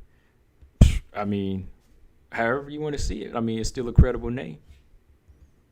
So, I mean, even if I don't want to see her fight, I mean, you just can't clog up the rankings. You know what I mean? Like, you got to be busy, whether I was going for Andrea Lee or whether I was going for Manon Fiorot or going for Tatiana Suarez. You ain't going to hold up the rankings. You're going to be fighting somebody. That's my point. You know, you ain't just going to sit there and say, oh, we're going to sit here at number 11, number 10. No, like, I want to see her fight somebody. Yeah, I want to see them fight her because she's a credible name.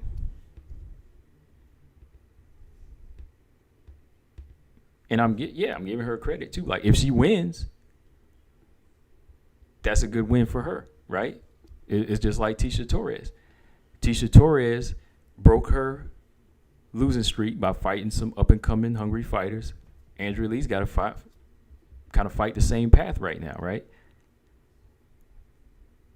So however it plays out, I just want to see somebody do something.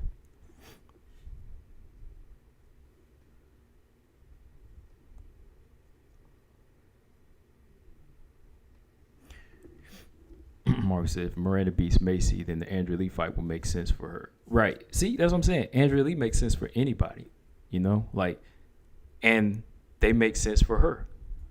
Those fights make sense for her because she's still trying to get back where she needs to be. She's getting back where she needs to be. So like Tisha, you got to fight these type of fighters to say, look, I'm back where I need to be. Let me get back to the top 10. But until then, Andrea Lee's not, to me, shouldn't be fighting anybody in the top 10. You gotta be that gatekeeper on your side right now.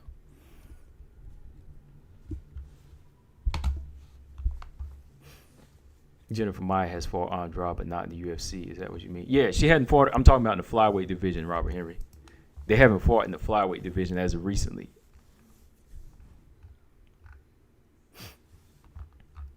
Yeah. And no. I wasn't even talking about them fighting. I was talking about Taylor Santos and Jennifer Maya fighting Jessica Andrade. Like, between the two of them fighting her. Like, I thought they had a grappler's chance. That's what I was talking about.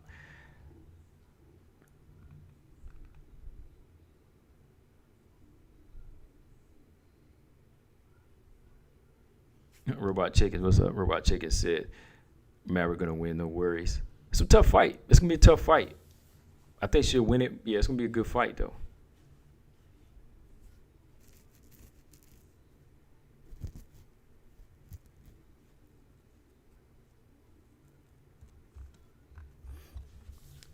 Stammer said, yeah, you're saying something slightly different now. Wanting her to fight, wanting to see her fight. You're not invested in her specific progress as you are with the women on the bottom left corner.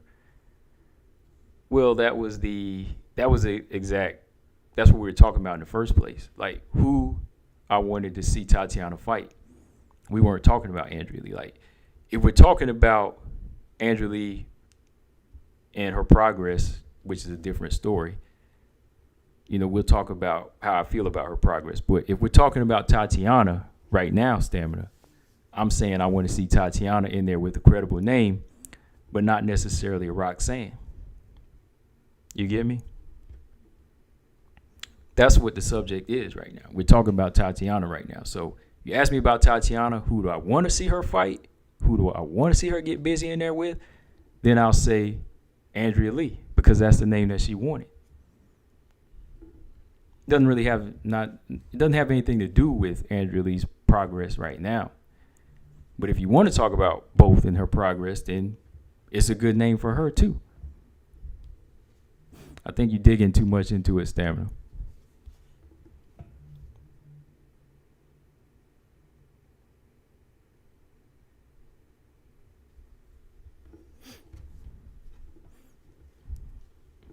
Yeah, you digging too much in this statement, Stamina. We not trying to hate on Andrea Lee. Like I said, we talking about Tatiana right now. We're picking a credible opponent. I would have picked Andrea Lee for her, but not Roxanne. Like, I just feel like that was a good name because if you want her to just get into the top 15, that's the type of opponent that you want.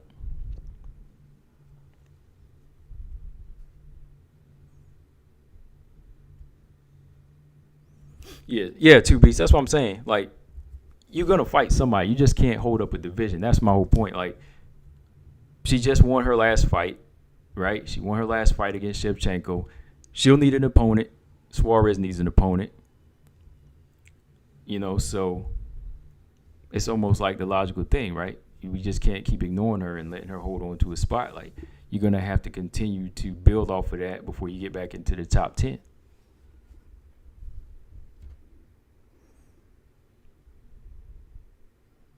Marcus Bell, Casey O'Neal's next fight should be the Jillian Robertson or Montana De La Rosa. Yeah, it's just like it's just like see, it's just like I asked y'all today, right? I asked y'all the specific question. Everybody give crazy answers. Marcus, well, Casey O'Neill posted on Instagram. She said, "Look, who do y'all want to see me fight?" And people were just giving crazy answers at first.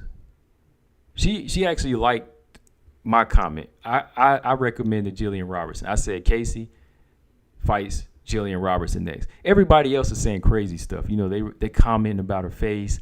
They commenting straw weights. Somebody said they want to see her fight Verna Genderoba. It's stuff like that. See what I'm saying? Like, we just want to ask a specific question, but people like to play games sometimes. You know what I mean? Like, what's up? Come on. She asked a serious question. Who do you want to see me fight next? And people were just responding crazy stuff like Verna Genderoba, Kanako Murata. They were naming a bunch of straw weights. So Casey O'Neill kept responding back saying, wrong weight, wrong weight, wrong weight. Mine was the only one, like, I think mine and a few other people, of course, that said flyweights, you know, she actually thumbs up and liked. And people actually responded to mine because they said Jillian Robertson's a good name.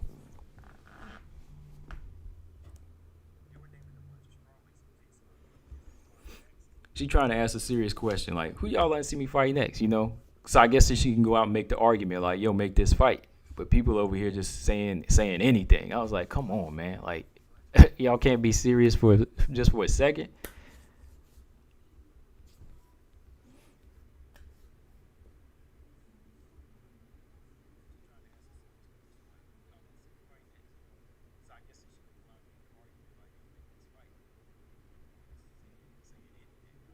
Okay, Stemmer said, yeah, that's what I'm saying. Like, yeah, it has something to do with Tatiana because that's what we were talking about. But yeah, okay. And yeah, that I agree with. Yeah, we feel the Roxanne fight, we will learn more. It's a higher ranked fight. You know, you're dealing with a much more polished veteran that does have 2 wins over Andrea Lee.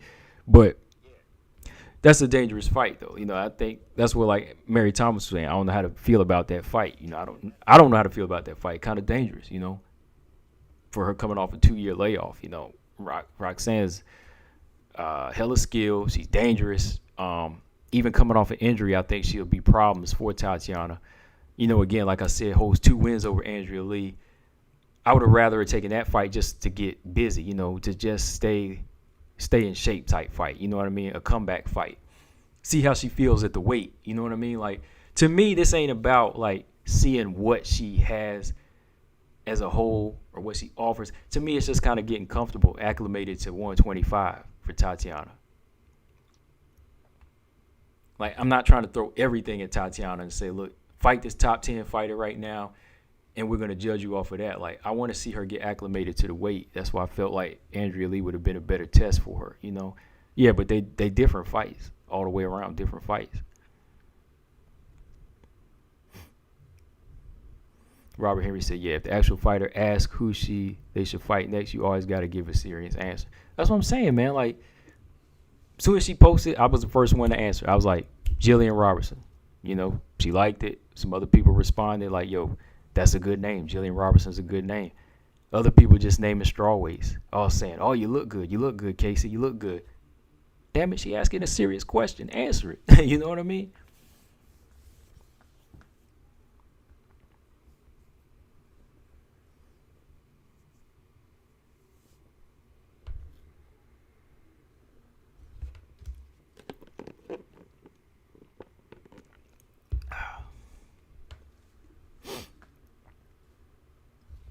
It's time for JJ to be gone, though.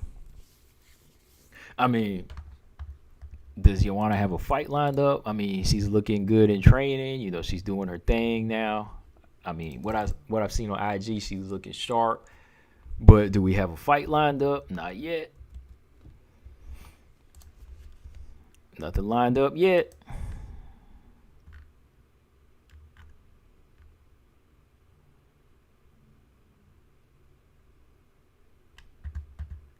Let me look at this. There's this article from back in May. Joanna said it's not about the money, but it's all it's not about the money, but it's all about the money with 1 fight left on her UFC deal. I don't know if y'all seen this article. Have we seen this article yet?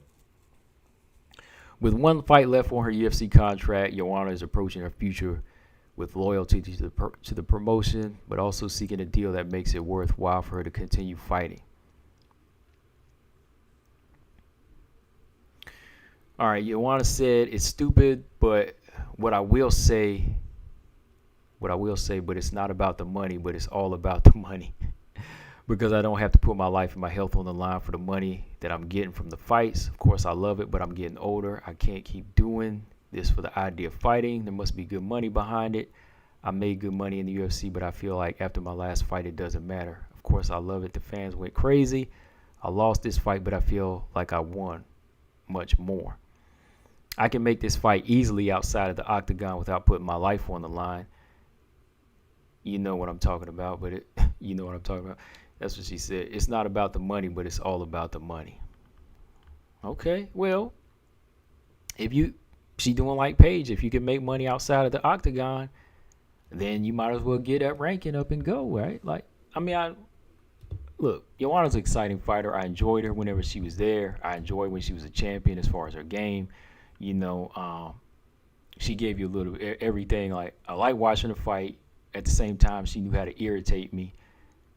In a good way, like a heel. You know, she could play that villain and, you know, make me say, damn, somebody knocked this girl out. And along comes Rose and knocks her out, right? But I think the way Joanna is talking is more like about money. And I mean, money can be found in more of an abundance if she goes somewhere else now. Like, it don't really sound like she want to do it anymore. With one more fight on her contract, I don't know if she wants to extend that and try to get a title fight from that. But I don't think with one fight left on the contract, you will get a title shot. I mean, if this was her last fight, would you let her have it? Like, what do y'all think?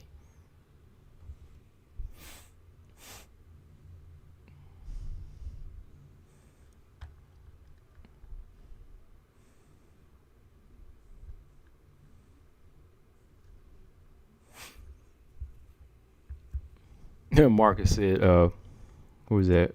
Who that said that? Hold on. No, that was Robot J. Joanna needs to fight or lose the spot. Right. No, Robot said Rose ain't going to fight to the end of 2023. Damn. Dang, man, he ain't got no faith in her coming back. All right. No, Marcus, I haven't watched it yet. The Amanda Lee one? No, I ain't watched that one. I saw the Jillian Robertson one, Raquel Canuto. I saw her submit Jillian, though. I ain't seen that one yet. I'm about to go back and look at it. Joanna's supposed to be number 4, or she's supposed to be out. You know what I mean? Lolita said, sustain no damage, so wins her next fight. How come the UFC is giving Ngannou so much garbage about not fighting? It's not about the championships, but it's about money and favoritism. It's about favoritism with some people, I think. If it meant her last fight, would you let her have that title fight? Robert Henry said, no, hell no. I wouldn't let her have it. I trust what she say, what she gonna do if she regains the title. If this meant Joanna's last fight, would you give her that title shot? No, I wouldn't either. No, like, that's not fair. Like, that's Carla's right now. Like, if you want to extend the contract, you fight another contender and maybe get another fight. If you beat Marina, then you go for that title shot, right?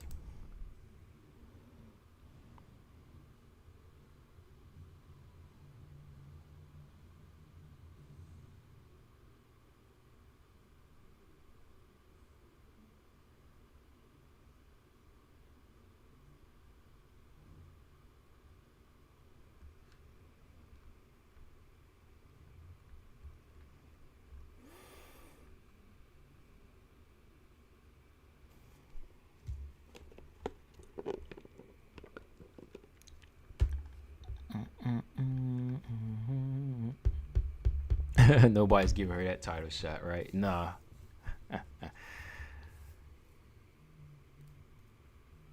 Yeah, I wouldn't either, man. Like, nah, I wouldn't.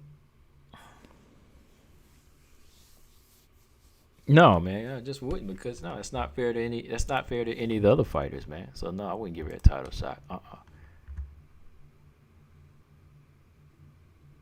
right, what else here? Let's see. Right. So, no fights this weekend, y'all. No fights this weekend. Let's see. UFC 264 is on July 10th. That's the next weekend. Who are the women we got? Irene Aldana, Yana Kunitskaya is on that card. And that's it, really. 2 women fights. Jessica Ai and Jennifer Meyer, they're on the early prelims, July 10th. So, interesting flyweight and bantamweight fight. I'm looking into that. Then the weekend after, we got Marion Renault making her exit. She's the co-main event. That's cool. Co-main event, her exit, and that's Miesha Tate's return. I like to see Marion Renault go out with a bang, man. Go ahead and get that last dub. Make it an even 10 wins.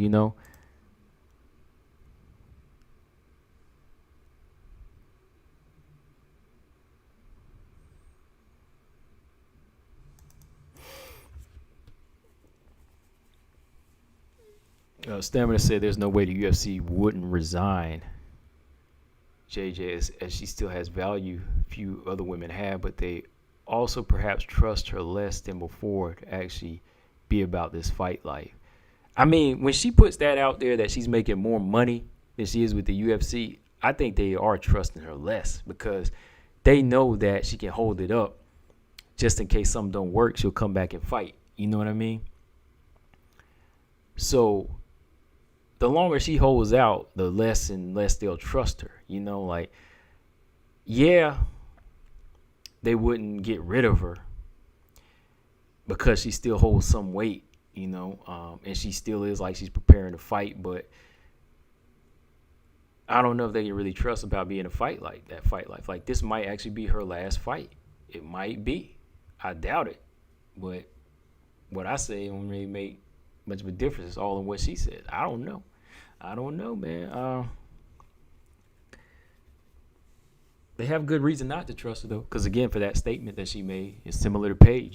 She said the same thing like Paige did. Hey, I make more money outside of UFC, so I could go this route.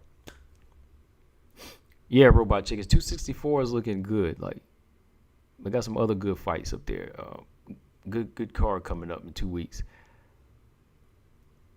Just a question: if Ngannou was white, would Dana White give him what he's asking for and not be treating him the same way he is? I think he would be like another Conor. Like, how is Dana White treating Conor McGregor? Just look at what happens with Conor McGregor. How is Conor McGregor treated? I mean, that'll answer your question. He can kind of do whatever he wants, right? You break a window with a dolly and it becomes more of a bad boy image and like a part of a backstory. You know what I mean? It's more so like WWE stock.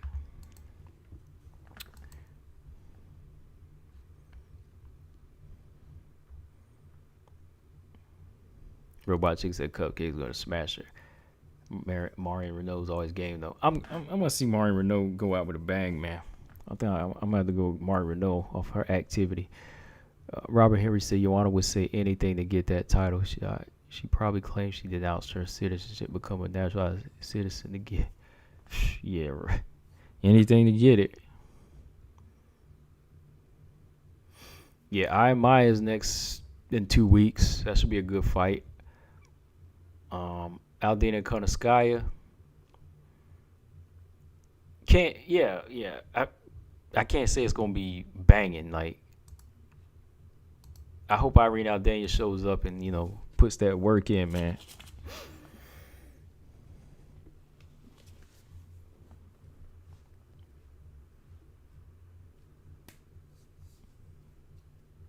Maybe you didn't hear the context of it, too, Beast. We're not comparing Conor to Ngannou. I was saying, like, if what she was saying, if Ngannou was white, how he would treat her. So I say, imagine how Dana treats Conor. You know, that's how he would treat him.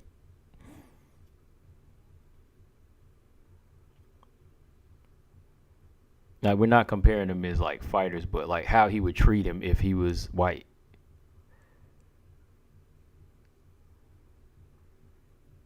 Robot Chicken said if he was white, he'd be in the next Avengers movie. You crazy? You crazy? And he'd be in like he'd be in like a couple movies with The Rock, right? Already, he'd have 2 movies lined up with The Rock, or he'd have his own franchise like The Rock. Even y'all got me laughing. Oh man. Oh man. That was funny. Oh, I don't know why that was funny. I was kind of choked up over that one, but Robot Chicken got me about to choke over here. Next Avengers movie. Not just about the Avengers movie, but yeah, just imagine seeing him with white skin and still looking like Ngannou, and then just being in all these movies, like him getting like a action an action contract, you know what I mean?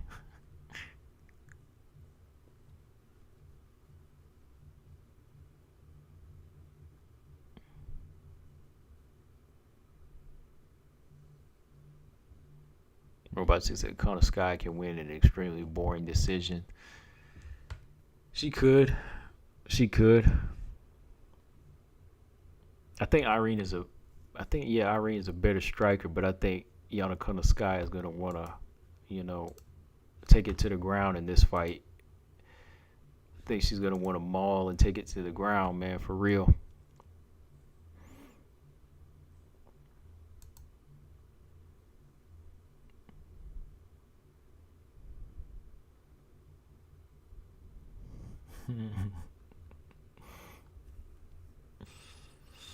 Yeah, that's what I said, Mary. Yeah, like a white version of Francis, it would be like he probably have his own franchise like Rock, and that's what I was saying.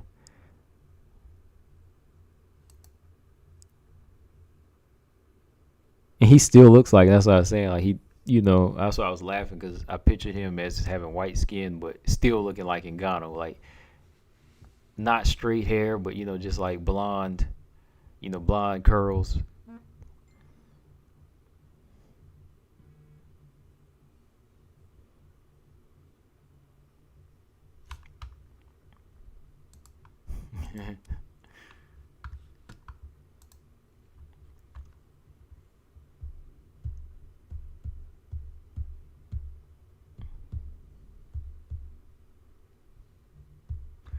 So, with that, let's see. What else, man? What else? What else did we want to talk about? We talked about the bare knuckle stuff. Haven't really talked about Clarissa and her return in August. I might save that. Amanda Nunes. Clarissa Shields responds to Amanda tweet. I wonder what it was. Let's see. Oh, that was old news. Okay, what about this one?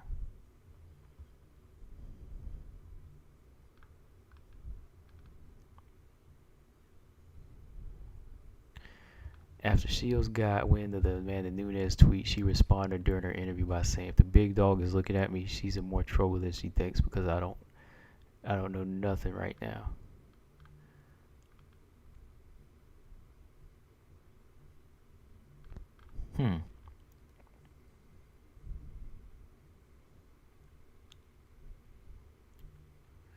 Oh, so Clarissa Shields had said, all right, Clarissa Shields said, okay, that was my first fight. From what I saw, I'm in pretty good standing and I have a lot of potential and I'm willing to put in the hard work to be at the level. If she's worried about me already, that's bad on her, not mine. Nothing was embarrassing about my performance. A comeback like that. I like to see Amanda Nunes have a boxing match, she'd be embarrassed by a lot of girls. If anything, she would give me a hand clap. I'm not worried about what she thinks and feels.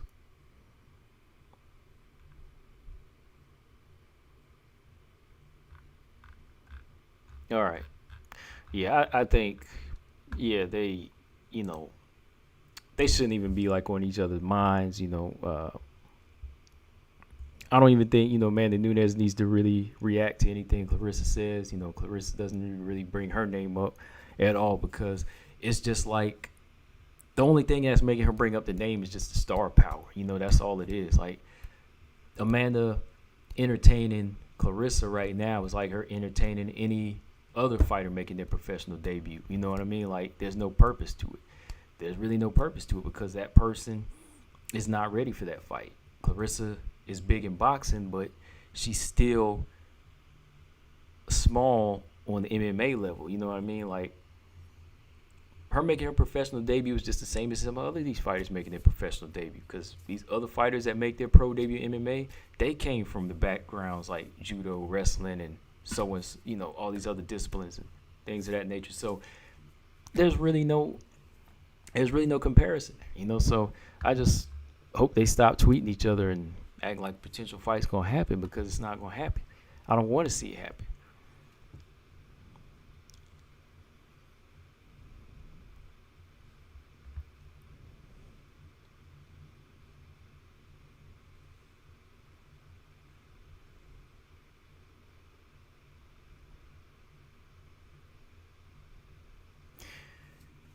Yeah. I want to see that fight. That's gonna be interesting. Derek Lewis and Gain. Yeah. What day is that fight again? Hold on, let me look here. Yeah, it's set for UFC 265. Dang, Gain is a favorite though, huh? He's the favorite over Derek Lewis.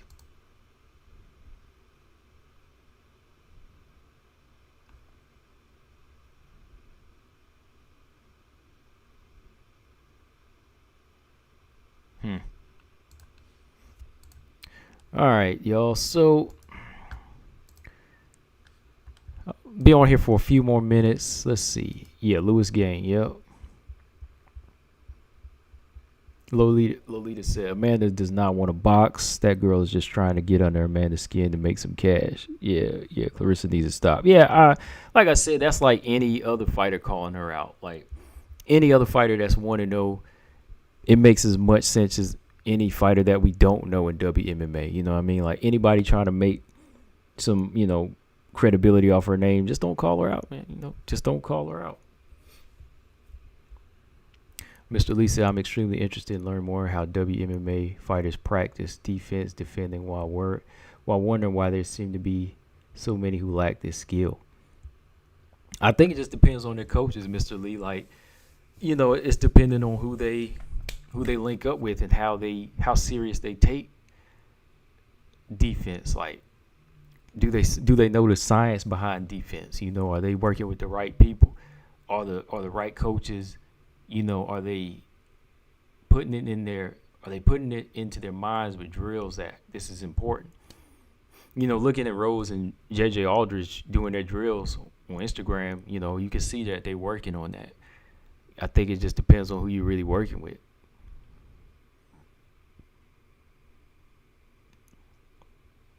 Some of the ones that lack it, I think they just don't mind taking a hit. Like they just push it out the door and they just want to go in there and take a shot to give a shot. Fighters like Montana Del Rosa.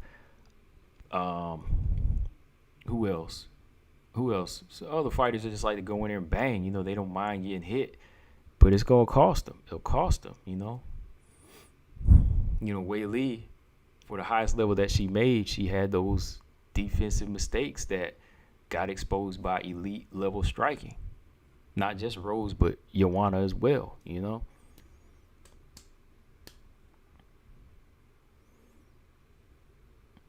really just depends on who they practice with. How they get their work in, their drills.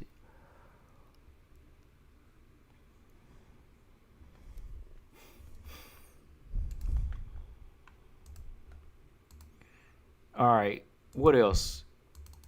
before I go, I'm gonna get out of here at like the 2:20 mark. Last questions. What else we gonna talk about? A couple questions before we go. What else is going on? Thoughts on something? What do y'all want to talk about real quick? Hang on for a sec. I gotta get some water. So last question too before we get out.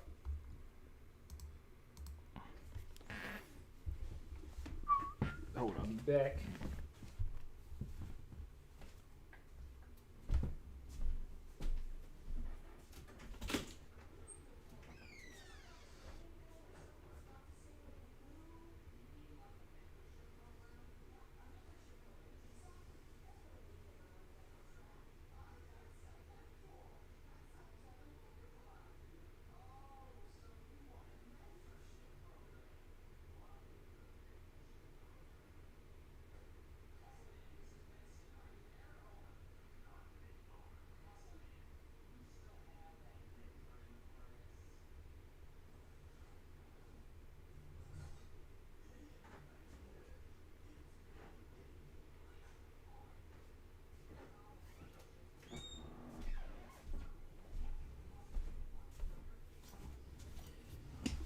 Oh, all right.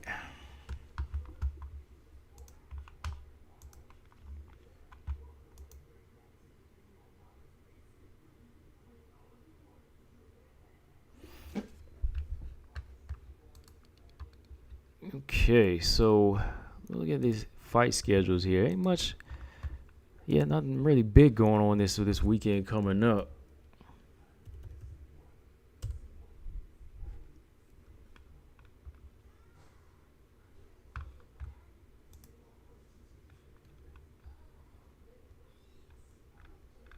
Let me see what's coming up Friday.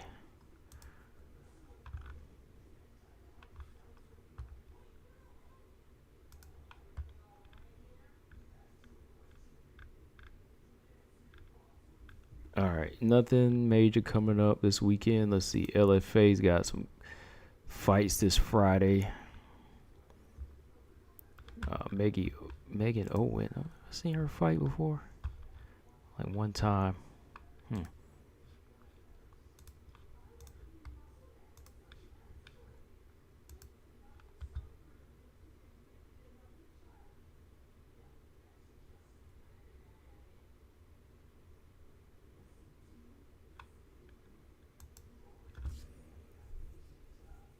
All right, let's see. Stamina said, does anyone care about Taylor Santos fighting Mandy Bowen, or is it just another fight to you?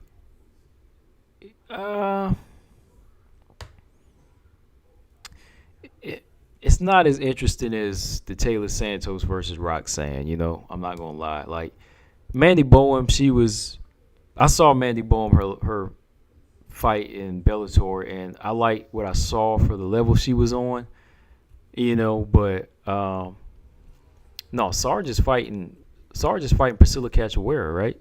Sarge ain't fighting the strawweight. I thought Sarge was fighting Cachoeira.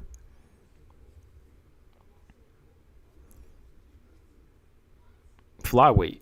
Sarge is supposed to be moving down to flyweight to fight Cachoeira in July. But Taylor versus Mandy Bowen. I don't understand why they didn't keep her. Like, she only fought one fight, but I guess they cut her contract for certain reasons or something. They got rid of Mandy Bowen from Bellator. She only had one fight over there, and she looked good for what she was coming, what level she was coming in there at. But I think, Mandy Bowen, I think she's a couple of levels under Taylor Santos. But it's a good fight, to just see what Taylor can do, in this fight. Just good to see her get a fight right now because everybody's canceling. I'm not gonna lie. Like, I want to see Taylor get some work in, man.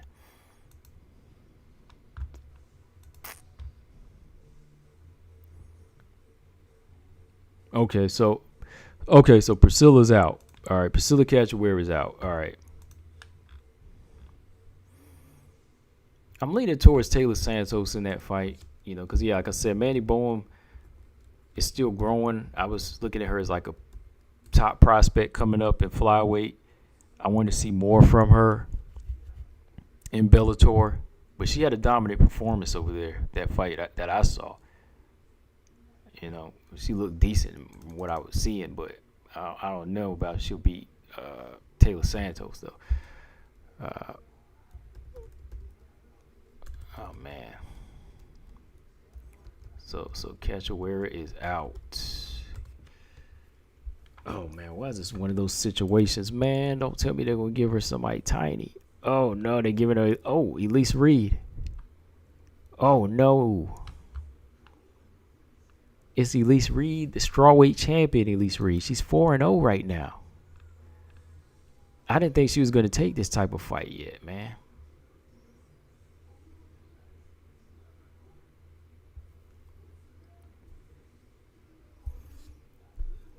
Elise Reed, man, like, she's 4-0, and she's a strawweight, though, man. Like, I don't know, man. Like, they couldn't get nobody else.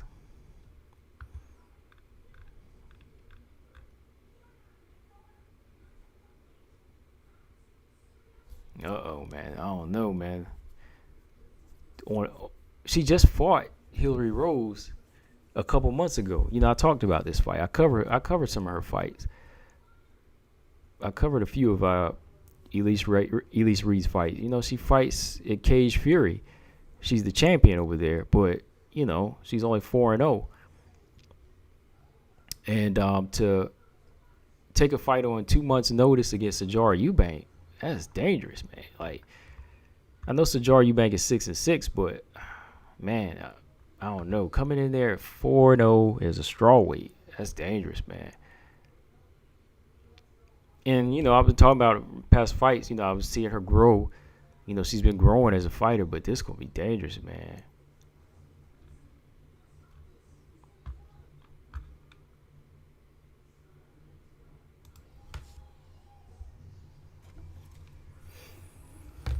Yeah, Elise Reed is one of the fighters I was talking about. She responded to one of my post-fight analysis about her fight. You know, she gave me some, she gave me some props for her covering her fight and, you know, being honest about my breakdown of it, you know. So I'm being honest now, man. I think it's a dangerous fight. I think this is going to be, I think it's the wrong time to take this fight. That's just me. Because I see potential in Elise Reed. You know, she's 4-0. She's a strawweight champion there. And Cage Fury. I want to see Elise Reed go to Invicta next, maybe.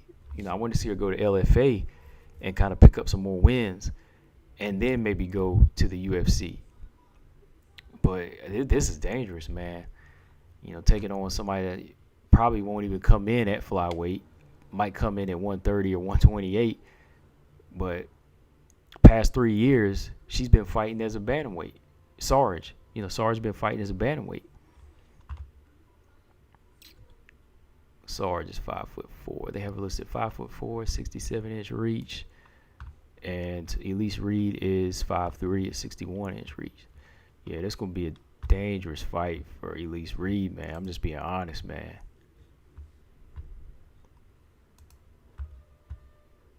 I mean, from her last interview, I didn't think she was desperate to get a fight like this in the UFC because, you know, she kind of said it herself that she wanted to take her time and grow.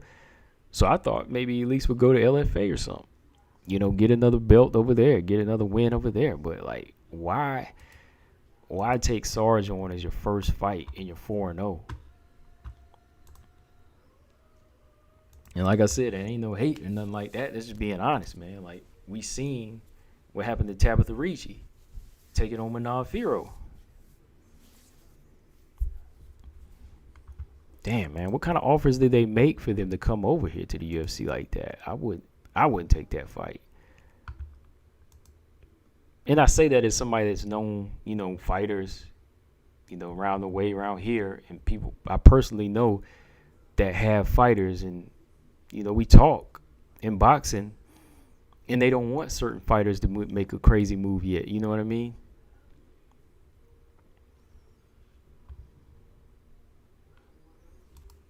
You know, we talk about it all the time. Like, we say, oh, so-and-so ain't ready for this person. You know, we be honest and just say, no, I ain't ready for this type of fight. So, I don't know. I don't know how Elise Reed's going to be ready for that fight, man. I'm just saying. We don't even know if Sarge gonna make that weight. Oh man.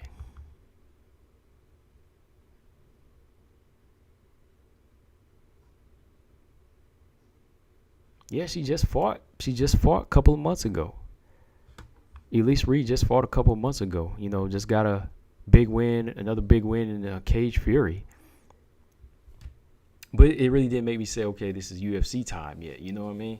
I didn't think it was time for the UFC like that. I don't know, man.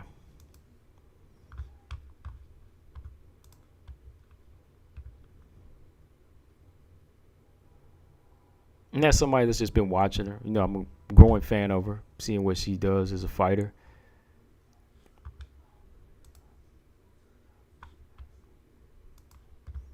No, though, man.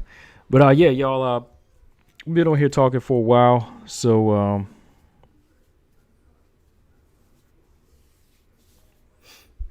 been on here for a minute, so I'm about to get up out of here. I don't know when we'll be back on here again.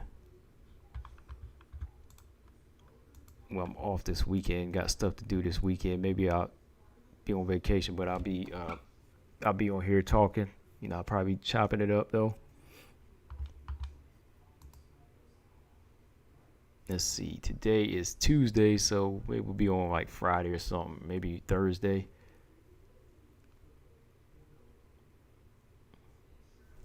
Yeah, no fights this weekend, man. Nope. No fights going down this weekend, y'all. But yeah. Good conversation again, y'all. Shout out to the chat. About to get up out of here.